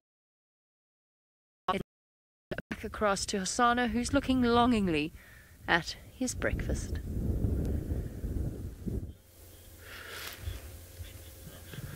He is looking longingly, and the reason why is that he is such a clown. He was sitting there looking up at this carcass with these big eyes, and Sebastian was saying he's going to try and jump up to grab those legs. And lo and behold, he did. You can see James in the background there, but he managed to jump up and grab those on that leg. Unfortunately, the carcass didn't kind of break under his weight, and he came tumbling down without any sign of the carcass at all. And so he's still looking. I wonder if he's going to try again. I think he might be brave enough to try again. He's such another story, this leopard. I was hoping that the little leg was going to break off and that he was actually going to get it for his effort, but amazing to see how high he can jump. I mean, it's a long way up there, and he managed to kind of get up and grab it. He just didn't get a really good sort of hold on it, and unfortunately missed it in that he kind of grabbed and then slid off it and landed with a thump to the ground. Hosana boy, you are another story. It's quite brazen if you think about it, to jump and try and grab the other half of the carcass while his dad is sitting eating it. I mean, it's not exactly the sort of most... I mean... Yes, I believe a lot of you are saying doing it again. I hope that he will. He's still looking at it as though he wants to do it again. So we'll just have to wait and kind of see what's going to happen here and whether or not he will jump and try his luck once more. I will laugh if he does, because it's quite ridiculous to see one leopard feeding and another leopard dangling off the sort of bottom end of the kill close to the ground. It's a very, very interesting kind of way of looking at leopards. They don't often dangle from a carcass anyway. They're normally quite graceful about the way that they feed. Steph, you reckon he's going to get a beating from Tingana? Well, let's hope not, but if he keeps pushing his luck like that and jumping up and trying to grab carcasses out of trees while Tingana's feeding, he's going to irritate his dad no end. So let's see how it goes. Hopefully he will kind of avoid a beating, because at this stage he's still very much outweighed by Tingana. He needs another 20 kilograms, I would imagine, or 40 pounds until he's going to be able to actually kind of compete with the likes of Tingana. So for now he's got to be a bit careful, Hosana. I know your dad is tolerant, but don't be too brave in what you're doing, because otherwise you're going to end up getting probably a bit of a hiding, and that's not going to be nice for any of us, because then you're going to run away and we're not going to see you anymore. I think he's contemplating that probably wasn't the best maneuver. He might be a little bit sore because he actually landed with quite a thud. Michelle, why doesn't he make another kill? Well, easier for him to sit here and gain nutrients without ever having to actually expend too much energy. So you can get a little bit out of it, and the kill is right there, so he doesn't actually have to worry so much and to kind of, you know, go off and try and hunt and expend energy when there's food right here. It makes more sense for him just to wait and see if things drop, much like hyenas really. I suppose if he really gets tired of it, he could, but there's probably some sort of part of him that thinks he's going to get a really decent part of this, and Tingana's going to grow tired of sitting up in a tree and come down, and that'll be his opportunity. And yesterday evening, that sort of rung true, because, you know, Tingana went off to the other kill, and that allowed Hosana the perfect opportunity to go up and get a really good feed last night. So he had a good sort of 40 minutes of feeding before Tingana eventually came and took it away. And he's a bit unfortunate, because had the branches not broken in that tree where Tingana originally hoisted this kill, and it didn't land with a thud to the ground, I think he would have got away with a lot longer feeding. But that thud and the kind of him dragging it definitely would have brought Tingana back into this area to try and kind of steal back his kill that he stole from Hosana, who stole from Thandi, if that makes sense. So, you know, it's a bit unlucky for poor little Hosana that he didn't get more, but he's full bellied. It's not like he's starving and needs a meal. And so, you know, it's worth just waiting, seeing if he can maybe get something, and if he doesn't, then he can move off and find something else. Connie, these two seems not. It seems as though these two have bottomless pits that are their stomachs that just never kind of ever ever fill up completely. But yes, they do. I mean, you'll find that a leopard will eat and eat and eat, and then it'll get swollen, and then they'll kind of go and try and lie and flop down.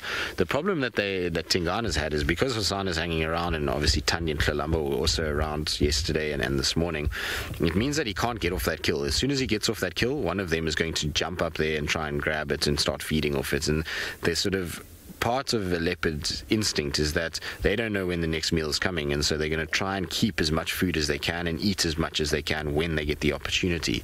And so, you know, he'll sit up there and just kind of feed and feed and feed and feed and feed, and when he's not feeding, you'll find he's just going to fall asleep. And yesterday on the other carcass in the morning, Tingana didn't feed at all for 3 hours that we were with them. He just sat on that carcass and slept. So even when they kind of in the trees, sometimes it doesn't mean that they are feeding. The tummy does get full, and then the feeding kind of will cease, and they digest, and then they'll start to feed again. But very cool to see. It's difficult to see his head. James is probably in a better sort of place, but he says there's lots of branches in front of his face up that side, so, you know, but tricky. Hopefully he'll turn around at some point and we can actually get to see old Tingana's face. The Duke is looking as good as he possibly can after his thievery this week, because he's obviously got a huge stomach, which makes him appear that much larger as well. But he's definitely a bigger boy. When you see him kind of next to Hosana, you realize just how much bigger Tingana is. And yesterday would probably been a really nice size comparison, because we would have had the Nyala, and then we would have had Thandi and Tlalamba feeding off it, and then you would have had a hyena, and then you would have had Hosana, and then kind of Tingana. And so the angle was pretty much the same throughout, and so it'll give you a really good idea, if you use the Nyala as a reference of scale, how big all of our leopards are and how big a hyena is in amongst all of that. So, you know, you'll notice very quickly that Tingana is just a much bigger animal than any of those animals, and that's why everybody scattered when he came running in yesterday afternoon. It was very funny to watch the reaction between all of them. Right, now we're going to sit here for a little bit longer. We're going to try and see what ends up happening. While we do that, let's send you back across to Jamie, who's apparently got Thandi in a little bit of a more settled position.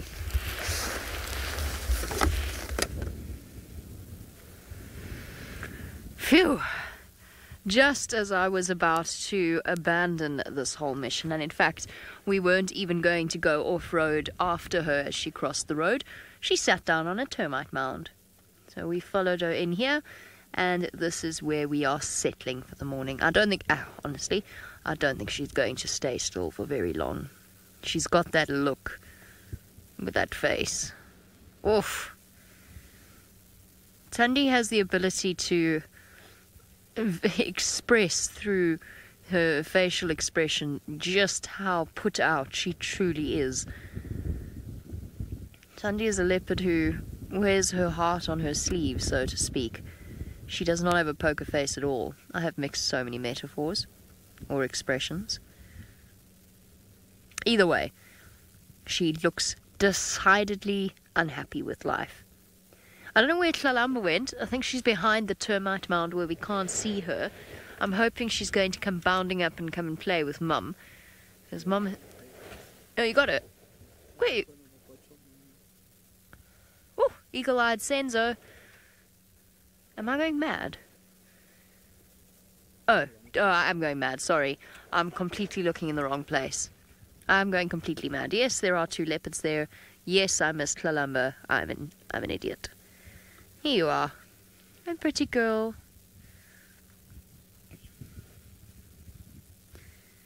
Liz, yes, there is a distinct possibility that Tundi is on a termite mound because it is warm. But I think more likely is the fact that it's warm and that happens to be quite nice, but really she's on a termite mound because leopards like to sit on termite mounds. It gives them an extra height advantage. Now, she doesn't want to go and climb a tree this morning. It's windy and cold. But a termite mound, as you said, is warm and therefore is a good place to sit. But mostly it's for the height advantage. For our new viewers, the reason that a termite mound is warm is because the bit that you see above ground is the termites' chimney, what did you call it, chimney arrangement. So inside, underneath the surface of the soil, they farm a certain type of fungus to help them break down plant material. And in order to look after that fungus, they have to keep the termite mound at a certain temperature. Obviously below ground, with lots of metabolizing happening, it gets quite warm, and there are vents that lead to the surface to allow the warm air to escape. Hence why on cold mornings like this morning, if you put your hand near the entrance to a termite mound or one of the vents of a termite mound, you'll feel warm air coming up out of it. And you would feel it this morning because it is quite chilly.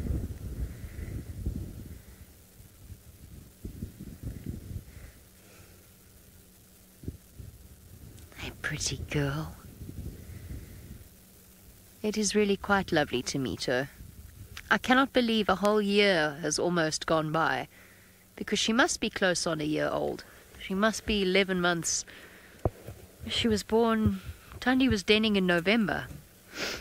Yes, Tundi was denning in November. So she is nearly a year old. Okay, so her uncle is apparently still desperate to try for a morsel.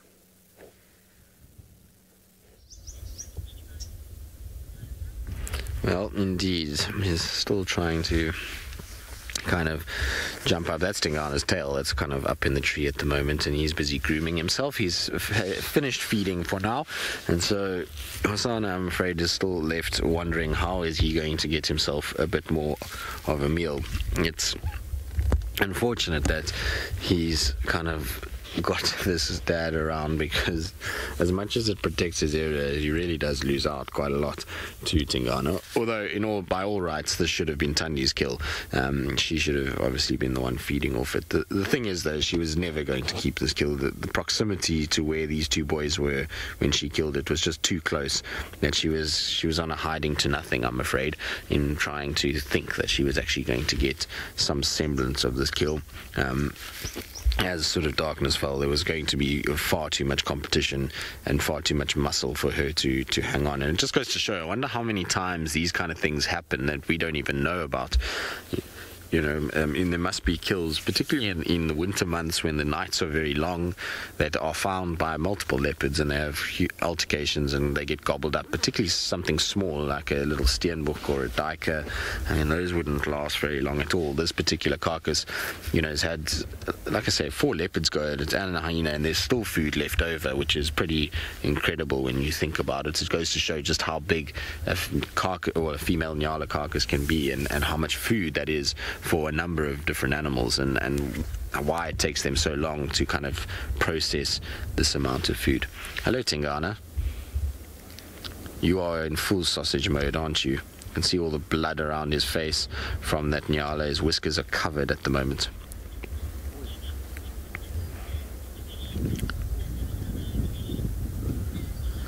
So, Angela, physical differences between leopards that live in other locations, yes. You'll find leopards and their size will depend on the areas that they inhabit. And so Our leopards here within the Sabi Sands are some of the biggest leopards in the world, and much the same in the Mara. They have a massive amount of protein that and big animals that they get to kill, and therefore they feed a lot and get a lot of nutrients, and because they hunt in those areas and compete with things like hyenas, they've evolved to be bigger, stronger, very hefty animals. When you start to go into places like the Kalahari region, the leopards start to get a little smaller, so those desert regions, less food, less opportunities to hunt, and so they start to kind of go a little bit smaller. Then you go even into the mountainous areas, and if you go particularly to the mountains around Cape Town, you find leopards there, and those leopards are tiny in comparison to these leopards. A big male leopard would weigh probably what Tundi weighs, to give you an idea, and a female leopard would be about the size of Columba, roughly. I mean, that's kind of roughly the sort of look of or size of them, which is a vast difference to what we obviously see here. Our males are big and bulky and very heavy set, and that's because one, they hunt rather large prey animals, and two, they've got to compete with a lot of other predators as well as each other. So where there's higher density, bigger animals, and where there's lower density and lower amounts of food or big prey animals, so the leopards get smaller. So that's one of the kind of biggest differences between leopards in certain locations. You'll also find that leopards, depending on where they are, will have different eye colors to a degree. So you find your Kalahari leopards tend to have a lot sort of more of an amber eye color than what you see here. Here, a lot of them display a lot more blue-green traits than that amber color. The eyes are a lot lighter here than down in the Kalahari. The Cape leopards are so kind of elusive that it's a bit tricky to tell what kind of eyes they get, but that'll also be a physiological difference. Then you'll also see that there's a wound in his paw. I think that actually happened yesterday, to be honest. Or was there a bit of granulation there? No, it could have happened yesterday, because yesterday when he went up into the tree, he came down very gingerly and he was licking that paw, and I wonder, in the haste of him trying to get the carcass up the tree, he didn't just kind of cut it a little bit more. I think the wound was already there because he'd been limping for a few days, and I think he just made it far worse yesterday when he took that nyala up, because he definitely came down a little bit more gingerly. But that's part and parcel of a male leopard's life. You're going to see those kind of wounds quite regularly. But back to kind of the differences in looks and sort of the way leopards are.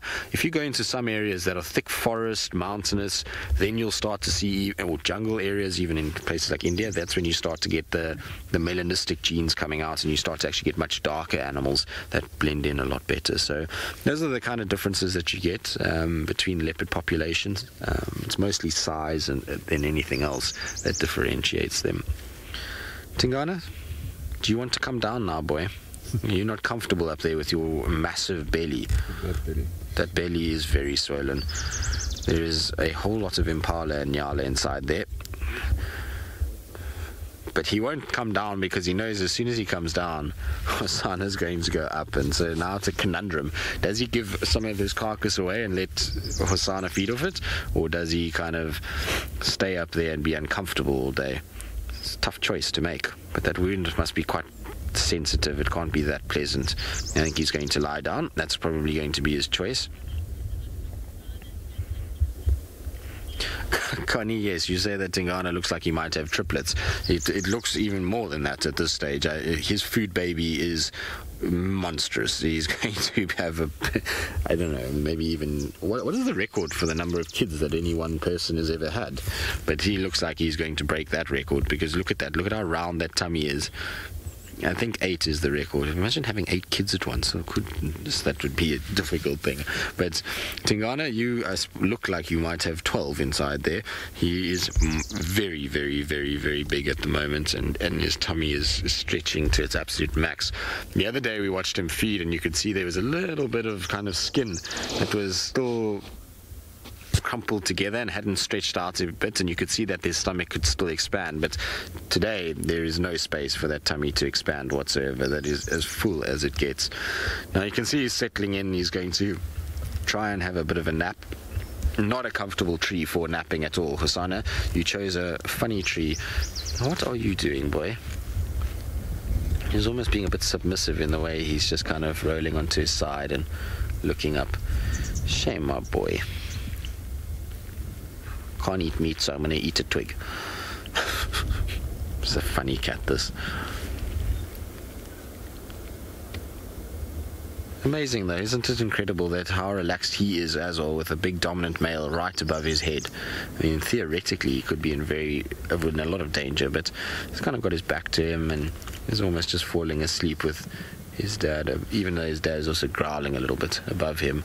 Everything is just kind of okay in Hosanna's world, and I wonder if this is why he sometimes gets away with things, is that his kind of general demeanor to other leopards is that he's not aggressive, and he's just kind of almost ignores them in many respects, and maybe that's why they tolerate him a little bit more.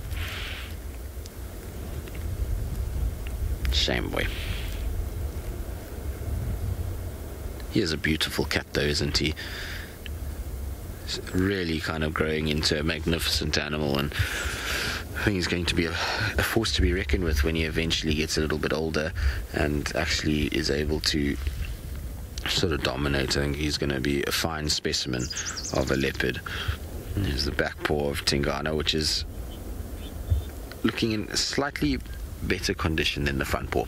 Right, well, we'll sit here, we'll see whether or not these two wake up. It looks like it's time for a bit of a nap as the cold, cloudy weather blows in. In the meantime, though, let's send you across to Brent Leo Smith, who I believe has been collecting walking sticks. So we've got one. It's actually been quite difficult. We've come, this is actually the area where I found mine, but I think judging on height, that's probably, we need to just chop that off there at the bottom. So mine started out very similar to that. Kirsten doesn't like it, but Kirsten, this one started like this. You need to take it does have a nice top. Kirsten says it doesn't have a nice top.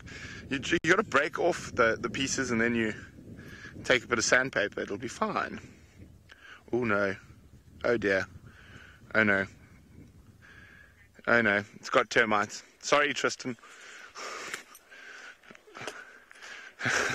So we actually, it's been quite tough because it's so dry at the moment. You actually want to get them when they're a little bit wet, and the elephants haven't been breaking the roots out of the combretums. I think so. We might have to wait a little bit, but we have been looking for a stick for Tristan, for James, for Jamie. We've been searching properly, but it's not going well at the moment. Okay, I'll try to show you how. Yeah, see, this is what we're looking for. This one's a bit old, so as I say, we need it when they're a bit green. So when the elephants come in and they break these type of sticks out from the roots and they pull a piece of the root off. So this would have been on a very similar combretum like this. But as I'm saying, there's just not a lot of that feeding sign at the moment. So a lot of the sticks we're finding are not wet, so they're not fresh enough. And the termites and borers are already in them, which is unfortunate. Kev says, Brent, the stick whisperer. Well, Kev, as a child growing up in the African bushveld, you cannot go anywhere without a stick. You can throw them at your brother, you can pretend they're a sword, you can pretend they're pretty much anything. Oh, but wait, I found a stick for James Henry. Isn't it cute? Just like James. Okay, quickly across to Thandi and Tlalamba.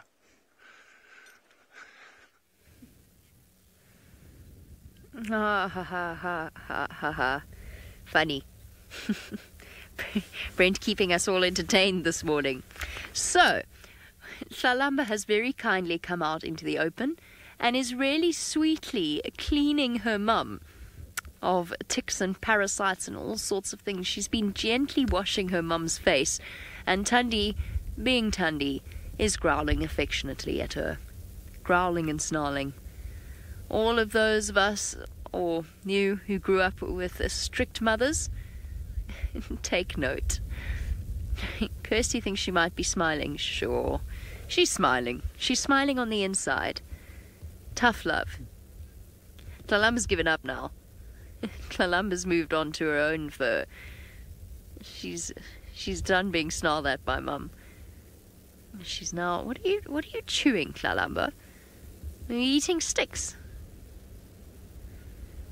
Or grass? You're attacking the plant life around the termite mound. Was there nothing else for you to catch? A little bit earlier while they were walking, Tlalamba attempted... I don't even know if that's the right word, to hunt a steenbok. I mean, it was more just an indication that her instincts... Why am I doing that to words today? Hunting instincts are starting to really come to the fore now that she's reaching about 12 months old. So she will already have made her first kill. I don't know whether or not we've seen one before from Tlalamba. Have we? Live? No. Sen says no. Not yet. Okay. It's coming though. Soon. Very soon. She will already have killed something like a mongoose or a squirrel. We just probably weren't there to witness that little milestone in her life. Why are you eating a stick? What possible reason could you have for doing that?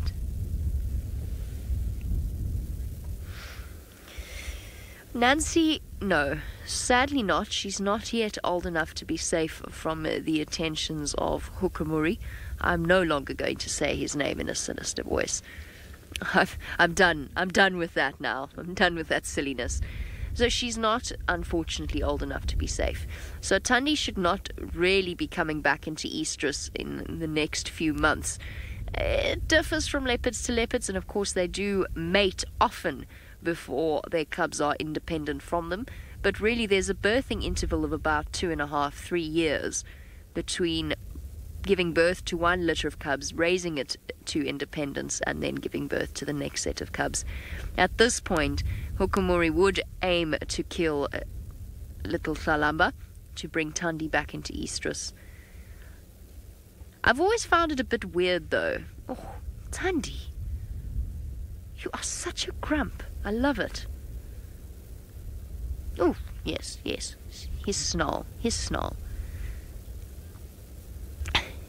Tundi's smile. We'll call that the Tundi smile, shall we? We'll call it the Tundi smile. Just so you know, even though she's looking in my direction, it's no way aimed at us. We are very far away from her. It's aimed at Tlalamba. She can't help herself. In future, whenever someone gives me a dirty look or glares at me, I'm going to tell them that they're giving me the Tundi smile. Next time I talk in morning meeting. Stop giving me the Tundi smile. She looks so uncomfortable as well. The way that she's put her front limbs up. She's resting, all of her body weight's resting on her shoulders. I wonder if that feels nice. I wonder if she's actually stretching out her shoulder muscles. Maybe her lats on her right side. Now we've got Tlalamba sitting right out in the open.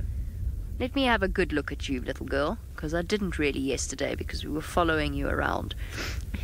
When we drove in and found that Tundi had killed an Inyala, there were 3 of us in the car who said at exactly the same time, well, I didn't see that coming. That was totally unexpected. We knew that Tingana was going to come and get it, but we did not expect to see that Tundi had a kill. Such a sweet little thing. The way that she comes trotting up to greet her mum. The way that she still loves her mum, even when she gets smiled at. Kurt, you want to know why it is that leopards have white bellies?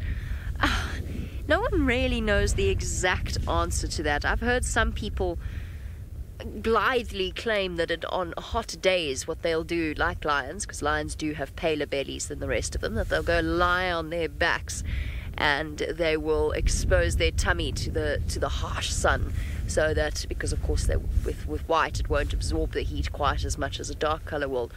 I think it's got more probably to do with counter shading. When they're up in a tree, oh, what you seen? Are we going to see Tlalamba make her first kill? I don't think so. but she's seen something, and I can't follow her. It's very, very thick. What you got? What you got, girl? Tundi's not interested in the slightest. I think she's just heard some rustling leaves. Oh, counter shading. I think it might, in my mind, have something to do with counter shading. Sitting up in tambourtis in dappled, sunlit areas, for a predator looking up from below, or hyena looking up from below, or even a prey animal looking up from below, that might blend in better with a pale-coloured sky or a sunny sky. That would be my guess. I don't think it's got anything to do with thermoregulation. I could stand corrected on that. It just never made sense to me, because when a leopard's hot, it doesn't go and lie on its back in the sun with its belly to the sky. It goes and lies in the shade. And pants. Lalamba, where have you gone? Are you going to stir Mum? Oh, there she is. There she is. We can't reposition now. Lalamba, we found her again. Well, Senzo's found her again. With his sharp leopard spotting eyes. He's been invaluable this morning. Oh, that... Lalamba, without even looking at what you were trying to catch, I could see that wasn't going to work. That was very uncoordinated and slightly impatient. But she's got to learn. And this is how she's going to. She did a very half-hearted bounce over the rider. Error of taking off my jacket. I'm going to put it back on again. I mean my second jacket. The wind has started up again. Tundi, you know, I could have stayed with Tingana and Hosanna down in that drainage, you know, where it was nice and sheltered. But instead, you took me halfway across Djuma through some of the worst patches. It's a very angry squirrel.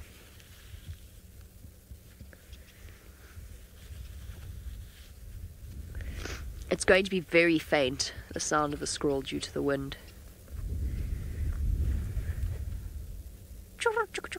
She should pop out now. Here she go. Ah, there we go. She's out already. There she is. Okay. And sleep, where we can't see you. Tundi looking over her with a patient, all-seeing eye. I'm just going to take this opportunity to let Taxon know that she's finally settled down. The male leopards have not been nearly as active as Tundi this morning, and Tingana's taking a well, is it well-deserved? Well, either way, he's having a rest.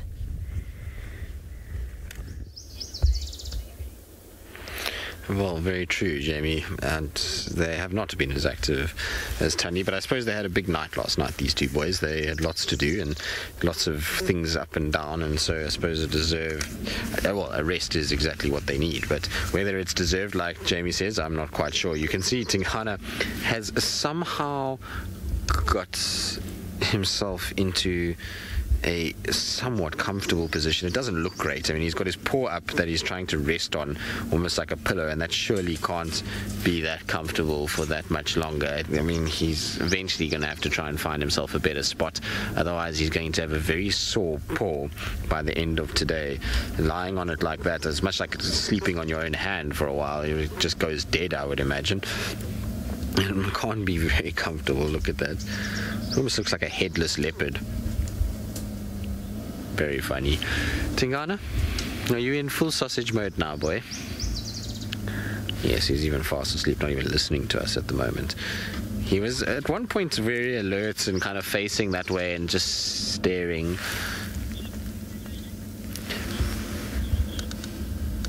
FRGG, did I get that right, Kirsty? Sorry, I had to concentrate for that one. S for sugar. SRGG. Okay.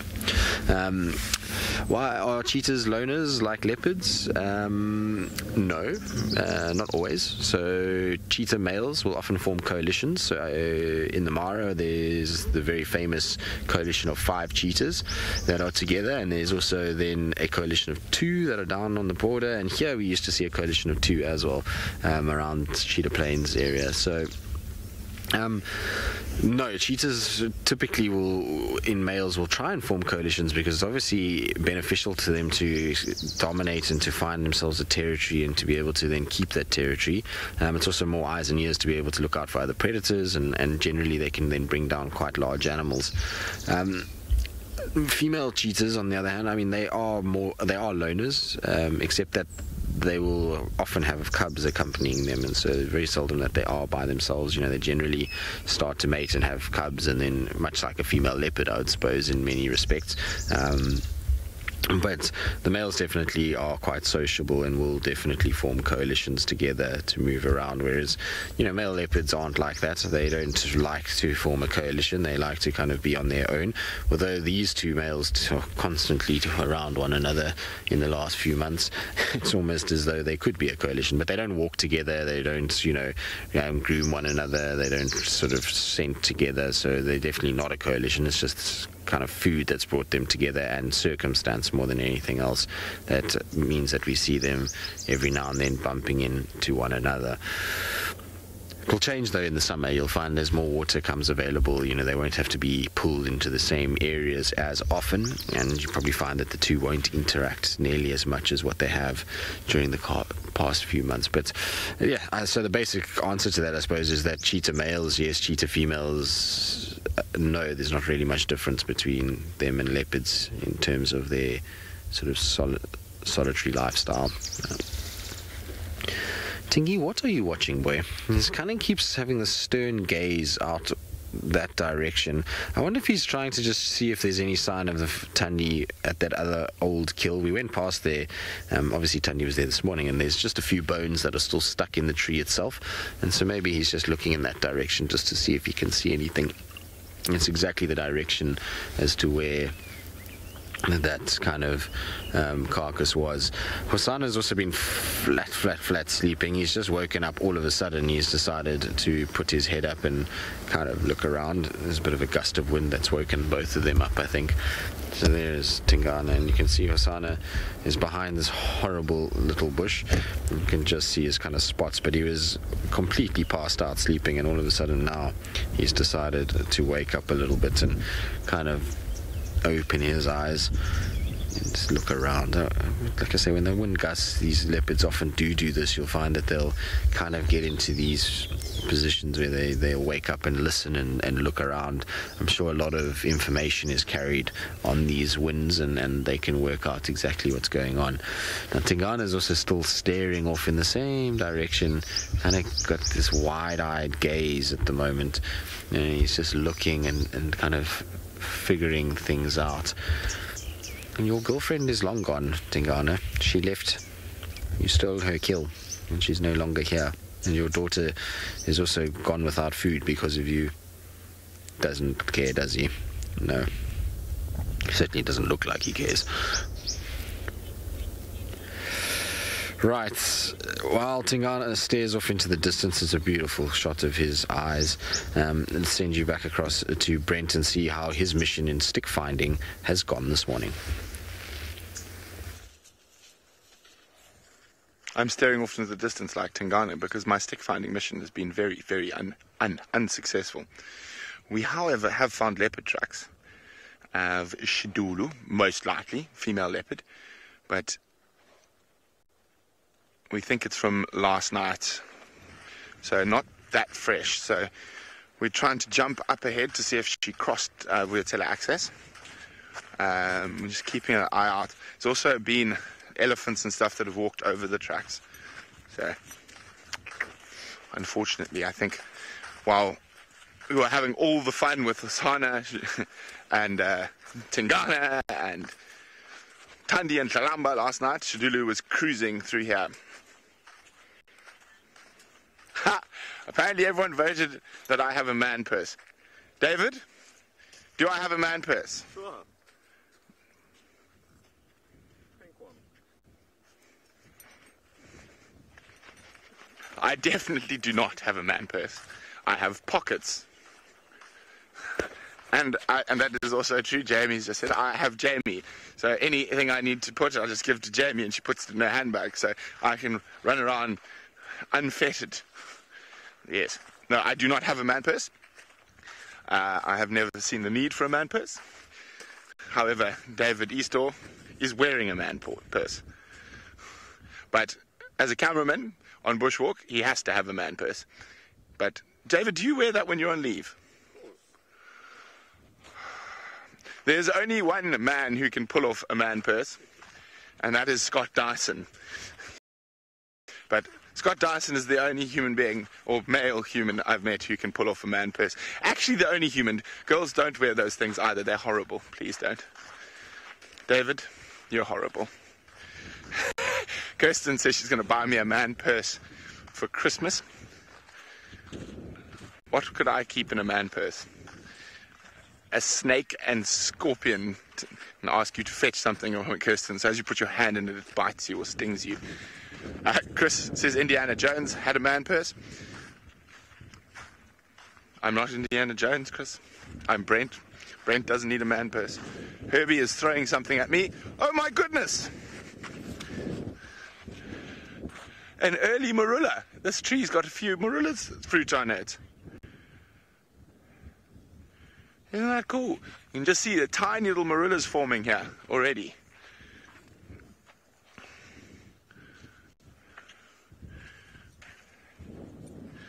Now, this is what I think of man purses when Dave's finished showing you the marula fruit.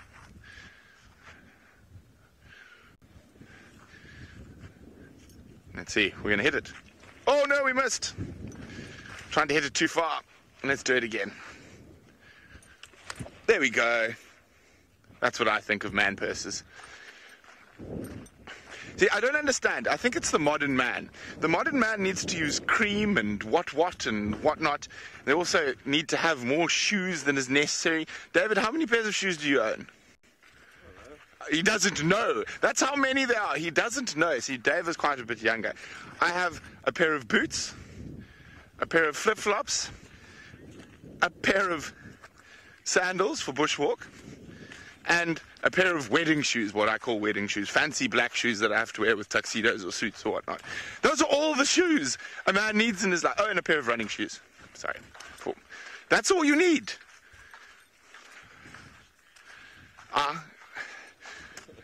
Tristan says, I love a man bun, and that's modern. Tristan, the man bun is not modern. You are incorrect.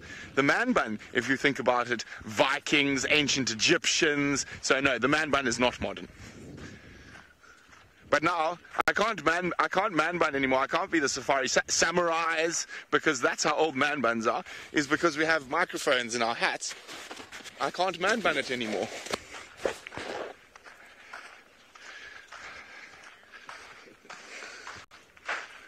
Tristan says I'm talking nonsense. I'm a metrosexual man bun man. Yes.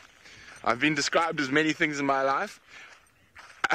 A metrosexual is not one of them. Metrosexuals are the one I bop on the head with my stick. Anyway, across to Jamie and a feathered friend.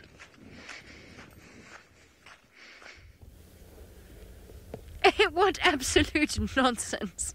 There is not a metrosexual man in the world that has feet that look like Brent Leo Smith's.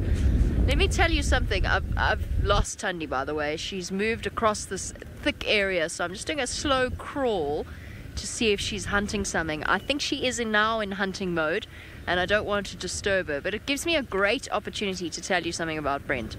And in fact, many women around the world will relate to this. Yes, men have pockets. Generally speaking, women's clothing does not cater for pockets. Instead, we get these silly false things that don't serve any purpose.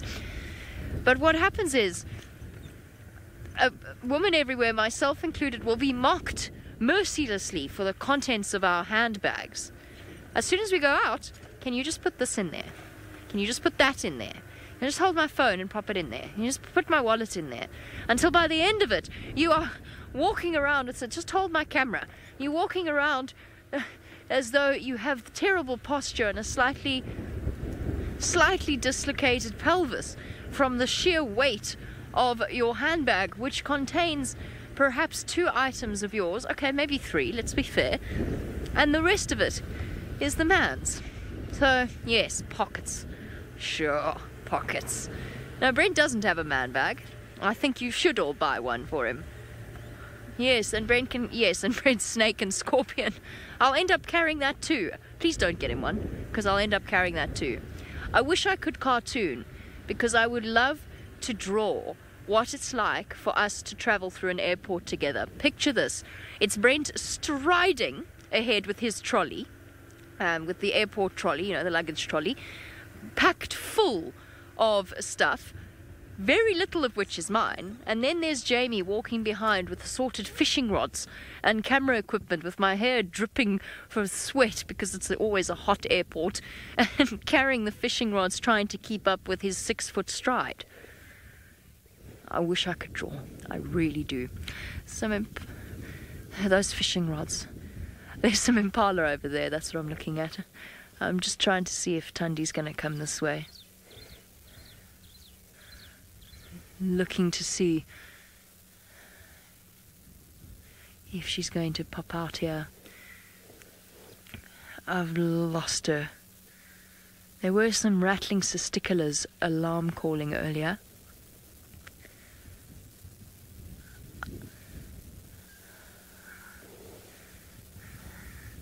They all seem calm. Oh, man bag. Don't even get me started.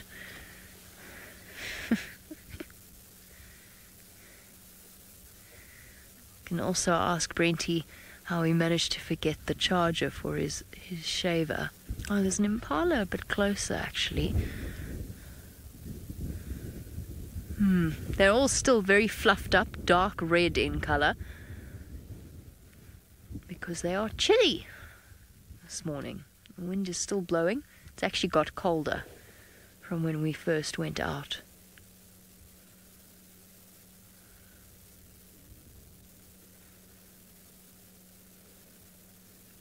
I still haven't managed to deliver the Batman mask back to Batman. Maybe he's hiding so he doesn't have to show me his true identity. Or her. Equal opportunities and all that. I have no idea if it was a boy or a girl who dropped their little face mask. It's too sweet. I am going to have to mission them. I'm going to have to try and find them, because my conscience simply cannot stand the thought of an upset child deprived of its favourite item of dress-up clothing. Like Brent and his man bag.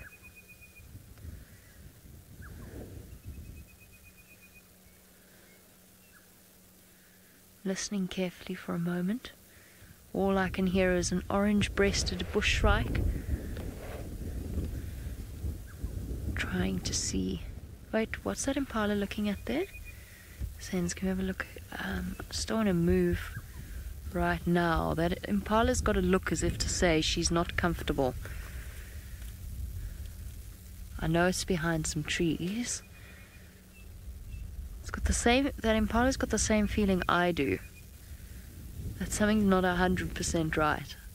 Tundi moves quickly. She could be here.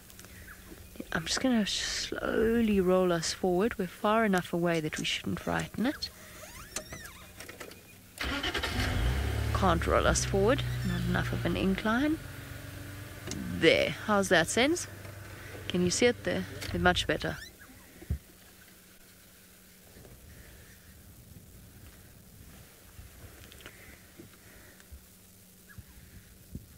She's looking at the rest of the herd now, and at us.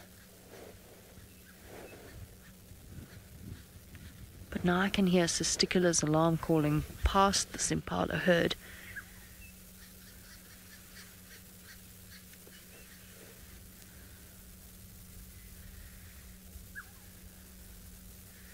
My other concern is that she might actually just have walked a little way and laid down again. I don't know. I mean, she looked quite full, but I don't know how much of that Nyala Tlalamba actually had the opportunity to eat. She didn't look that full when we saw them walking now. So while Tundi might not be that hungry. Not 100% convinced that Tlalamba isn't. Okay, now that that impala's moved, I'm going to do one more loop around, see if we can find her. Otherwise, we'll have to follow up this afternoon. Right, let's go across to Tingana, the reason that Tlalamba was deprived of her meal.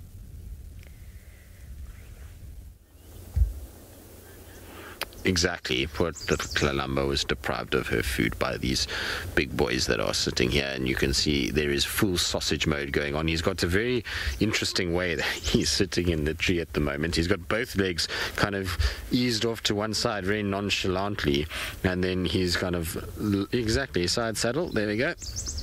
That's how you do it when you're Tingana and you're the boss. You just kind of side saddle the branch, and then he's got the rest of his sausage body kind of draped over it in one big sort of lump.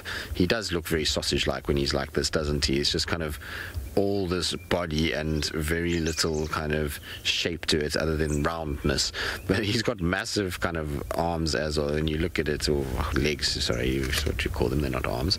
But he's got big set of front sort of shoulders, and yeah, he's got big guns, exactly, Sebastian, and big biceps, and his guns are the flexing there. Well, I don't know if I'd call it flexing either. I think more like just being there at this stage is what they're doing. But he's trying to find a comfortable spot to sit, and he just won't let go of the fact that I'm pretty sure he wants to be down on the ground. But with Hosanna around, he knows that as soon as he comes down, his little sausage son is going to go up there as well. And so that it's a battle of the sausages that we've got this morning, and no one wants to give an inch at all. But look at that, isn't that classic?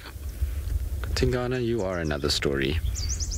Very cool though, either way. I mean, to see a leopard in a tree like that is always that kind of quintessential sort of thing that everybody comes out here for. It's amazing how many guests actually come out here, and kind of first thing they'll say is, oh, must we look in the trees for the leopards? Well, yes, sometimes, but most of the time they spend on the ground, so it's not that often you get to see leopards sort of draped over branches. It does happen from time to time, but it's obviously not, as we know, from the hours that we spend with them, it's not every day that they sit up in trees for long periods. Yes, I thought side saddle was not going to be that comfortable. Your leg is going to go to sleep and you're going to fall out that tree, Tingana. Doesn't seem to be too worried, does he? Anyway, now I've been thoroughly entertained by Brent's man bag conversation, and I agree with Jamie. I think Brent, he secretly loves a man bag. He doesn't want to admit it on live camera, but he loves man bags. In fact, he actually has some already that he keeps all his little things in, and he likes to carry it around. And I'm actually going to town with Brent during the course of today to go and fetch Pat and Lauren, and Brent was telling me how he's excited because he got a new man bag and he's going to use it today, and he's going to show it off in town. So I'll have to take a photo and kind of show all of you about Brent and his man bag. Now, Evie, was it true that Brent was a model? Yes, it is true. Brent used to be an underwear model. Saucy, I know, and he used to model back in the day. Things have changed a little bit now, and he's now a safari guide, obviously, but he's not modeling anymore. He has given that up and has decided to rather be in the bush and traipse around looking for walking sticks rather than sitting in his underwear and being photographed. But yes, Brent Leo Smith was a model. I have to ask him all about those days when he used to do these things. It was a long time ago now, though. I think must be about 13, 14 years since Brent was modeling, but he did do some modeling stuff, and there are some very, very funny photos. In fact, Brent's dad often shares these delightful photos with us, which always makes all of us laugh a lot because we can then kind of share them everywhere. And so there are photos drifting around somewhere, and it's the best part about it because Brent's dad likes to make fun of Brent too, and so he kind of has gotten these photos and posted them around for us to make fun of Brent. So, they always say, Mrs. Zero, I would imagine if you Google it, you would find what you're looking for. I mean, should we try? Let's try. Let's see what we can get. I'm going to sit here and Google it for you guys, and let's see what we get. If we get something interesting, I'm a bit hesitant to kind of to see what we get, but let's try. I'm going to do Brent Leo Smith male model. Let's see what we get. Now, this should be interesting. If we get we get Brent, I'm going to be very, very, very impressed. No, that's not him modeling. That's him sitting on a SafariLive car. I don't want that. No, that's not him.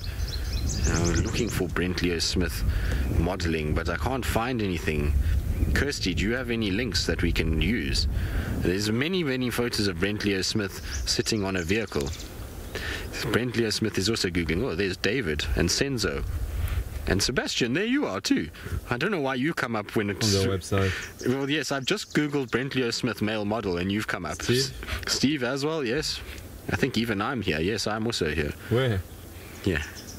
Now, Kirsty's trying to source the images for us. There we go. So Kirsty's going to try and source images. She's going to be our insider here, and she's going to then just send them to me so you can all show all of you Brent Leo Smith in his modeling days. No, I can't find anything. Hold on, I'm sure we can find something. You know, this was so long ago. It was before the time of technology. That's why we can't find anything on Google. Let's try again. Brent is going to hate us for this, obviously, but it's okay. He'll get over it. It's not like this hasn't been discussed before, Brent. He is going to love it. Brent would like us to show off his modeling days. Do you know where there is a photo, actually? Yes, I know where. Hold on. Let me see if I can find it. I think I know where to find one, Kirsty. I think. I'm not 100% sure, but I think... Oh, there's one. Ooh, that's a steamy photo. Excellent. It's not... Yes, that is... No, not the one that... This I'm pretty sure is Brent. But it's not him in his underwear, but this is Brent being a model. Look, he's being a steamy fellow. Look at that icy sort of blue steel stare that he's got. Exactly.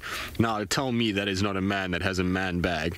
And you can tell us all you want, Brent Leo Smith, but you definitely have a man bag. And you can see he's got the comb over there. He also has the torn jeans look as well. So one must be trendy and have torn jeans when modeling. And also a nice blue sky in the background.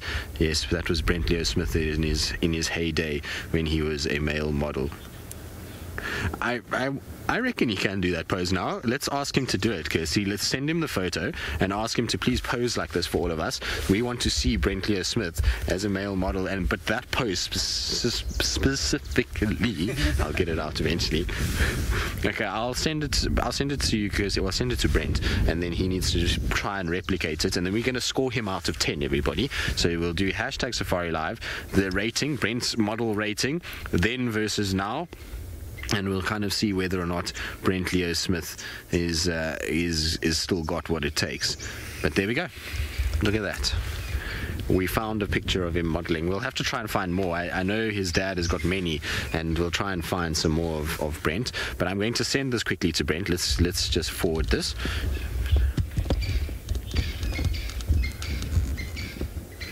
Alright, now I'm going to send this to Brent. In the meantime, though, I'm going to send you also to Brent, who apparently is already striking a pose.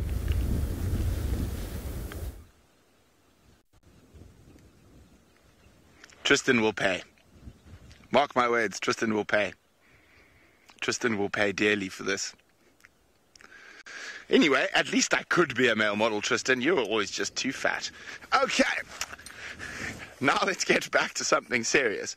Now, let's have a look here. This patch of soil that I've been lying on is very interesting because you see we've got a lot of little bits of quartz and stuff that have been pulled out of the ground, and this funny little mound, and it's quite interesting if you try to figure out what happened here.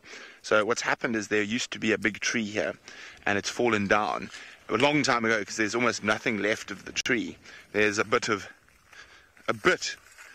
bark. That's it. That's the whole thing that's left of this massive tree. You can actually see where it fell down through here. But that's all that's left. So the roots, as it fell, pulled up all this quartz and soil from under the ground and dumped it up on top.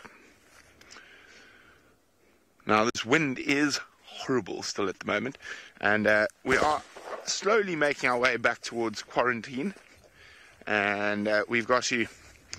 Yes, Tristan's also forgotten he's doing a town trip with me today. the Tristan's leopards. I'm not doing the pose, Kirsten. It doesn't matter if you baby voice beg me in my ear, I'm still not doing it.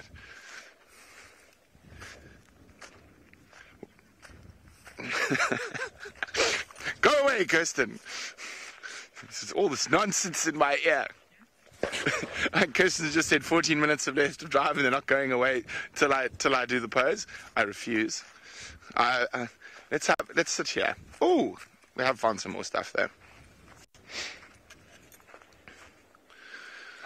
Now you can see we've got quite a lot of. I'm not halfway doing the pose. I'm kneeling down to show you poo. There's a lot of dung here. This is dwarf mongoose dung. Now, where it is and the amount it is tells me something quite interesting here.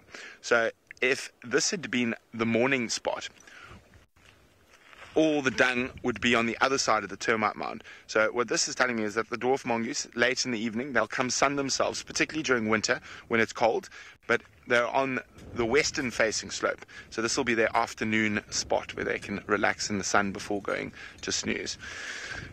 Okay, let's carry on. My goodness, this drive has taken a terrible turn. I'm going to go hide behind that large termite mound. While I do that, let's send you across to Jamie.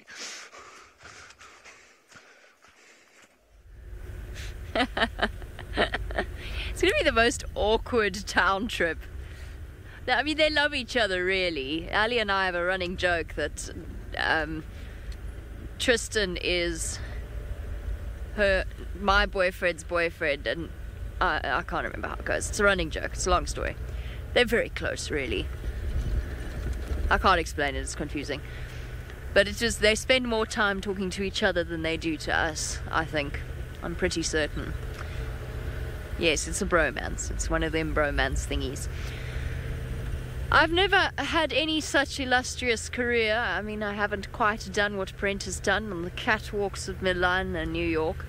My sole claim to fame, and it's the thing that I am the most proud of in my entire life, and that is that if you Google a phlegm grimace, F-L-E-H-M-E-N, if you Google phlegm grimace and you go to the image section, it's all animals doing that thing where they lift up their top lip and expose the vomeral nasal organ, and then the one human being that is seen to be doing it is me. So thank you to all of you, because that came from a live moment somewhere on Drive. There's me going, my sole claim to fame, and I'm very proud of it. I think my life has peaked. My life has peaked. I will never achieve anything quite like that. So whenever someone goes to do their project on phlegm grimacing, they will have a lion and a rhino and all sorts of things pulling a face, and then there's me. Thanks.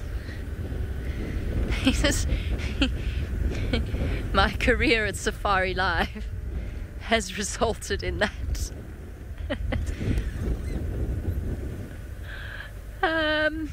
Kudu. There's some kudu over there as we draw towards home, towards camp, towards breakfast. I've left Tundi for now. I have much to do this morning, because for this afternoon Safari Lives we're going to be talking about a lot of things and catching you up on last week's events, but I will be focusing on hyenas and catching us all up and digging back into the past. So I've got lots to do. That's why I'm making my way steadily towards home. That, and I'm hungry. And I want to mock Brent. Mercilessly. There's actually 2 kudu. I hear that he was a terrible spoil sport and wouldn't do the pose. I confess that I have once seen him do his catwalk walk thing as a joke.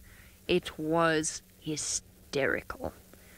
Kudu are kind of like the runway models of the bush, if you want to really go down the route of extraordinary cliches. Long, long limbs, an elegant stride. They're just a lot less likely to fall down, because while models have to rely on unnatural high heels, kudu, of course, have the extended phalanges and the fused tarsals, or carpals, depending on whether it's the front or the back legs we're talking about, that extend all the way up. So kudu kind of do, or hoofed animals, kind of do walk on high heels. That there that you're looking at is actually its ankle. Now, the ankle joint is right up in the middle of the leg. I know, she's posing. She's giving us a perfect... Oh, there you go, thank you. And lift and lower. One more time. No? Okay, well, you can actually see that it's the ankle there. There you go. Back up, thank you. Back up. Beautiful. Beautiful. Different angle. Yes, lovely, lovely. Work it, girl. Show off those beautiful eyes and that long, slender neck. That's right. I don't know why I've gone into sort of seedy photographer mode. I've learned everything I know about modeling from watching movies, from watching bad movies. I'm sure Brent would be able to give you far better insight into how it actually all works. I'm not sure any of us want to hear it, though.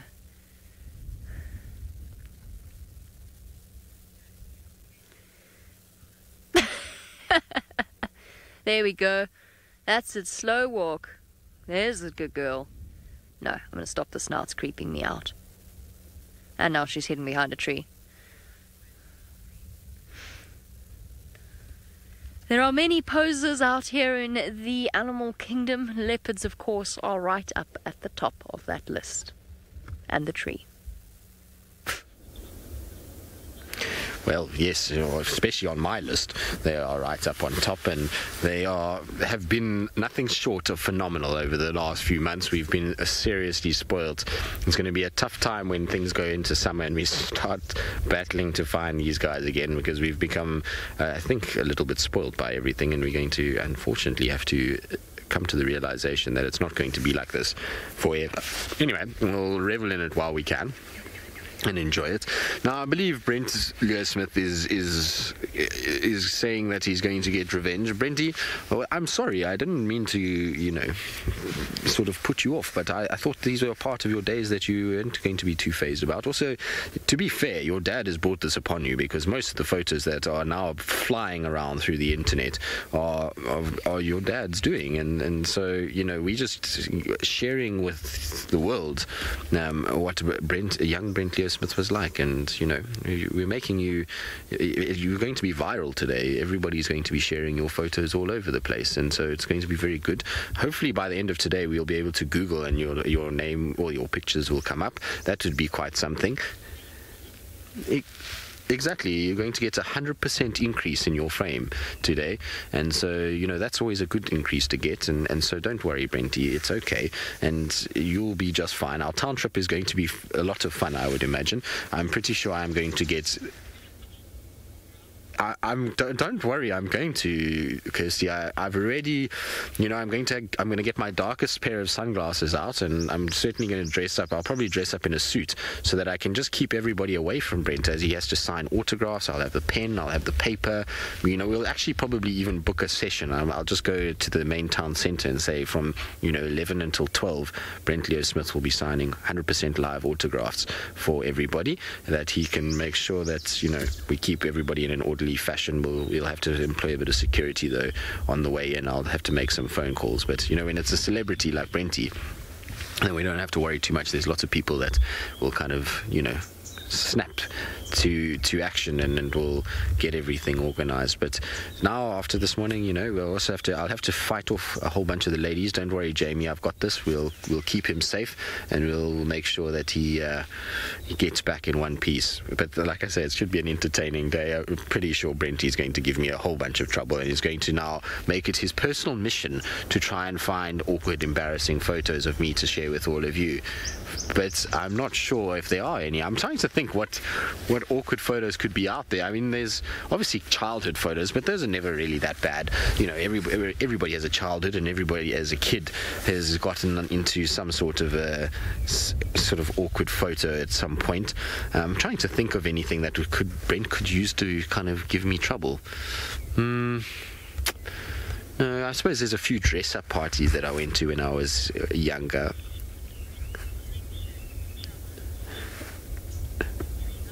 Liquid Dreamer, well, you've taken my idea already, but basically what we've decided is that normally we do a crew t-shirt, which is, I'm sure you've seen photos of various crew members wearing t-shirts that say SafariLive, and the new one that's coming out it's Brent's modelling photos all on the back. So it says SafariLive on the front and Brent's modelling photos on the back and walking around, and so that everybody can just see, Brent Leo Smith in action. So...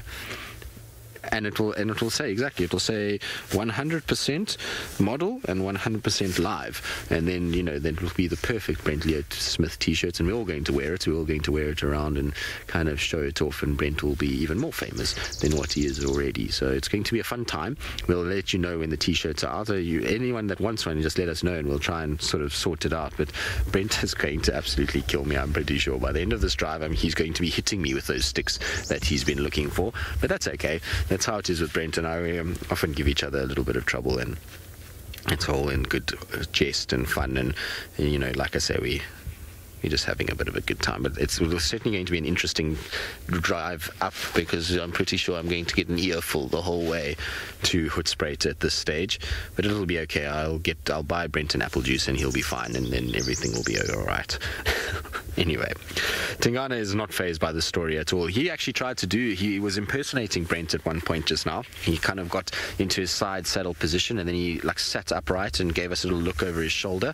He was also trying his hand at it, but he realized that unfortunately, being a boy and sitting the way that he is, that is not exactly good for a boy's tackle, and he almost squashed his own testes, and so then he had to lie back down again. Right, now that we have seen Tingana sausaging the way he has, I wonder if Brent Leo Smith, being the professional model that he is, can pull off a Tingana look where he is standing right now.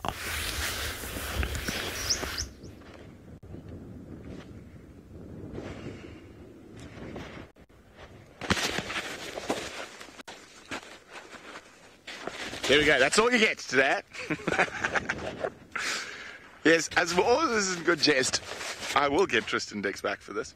And I have the perfect co-conspirator to help me get him back. And that is, of course, Ali Oliveri. Because if anyone's got dirt and embarrassing photographs of Tristan, it's going to be Ali. So I will enlist Ali's help, and there will be repercussions. Yes, but Tristan and I are actually about to head off into Hoedspruit.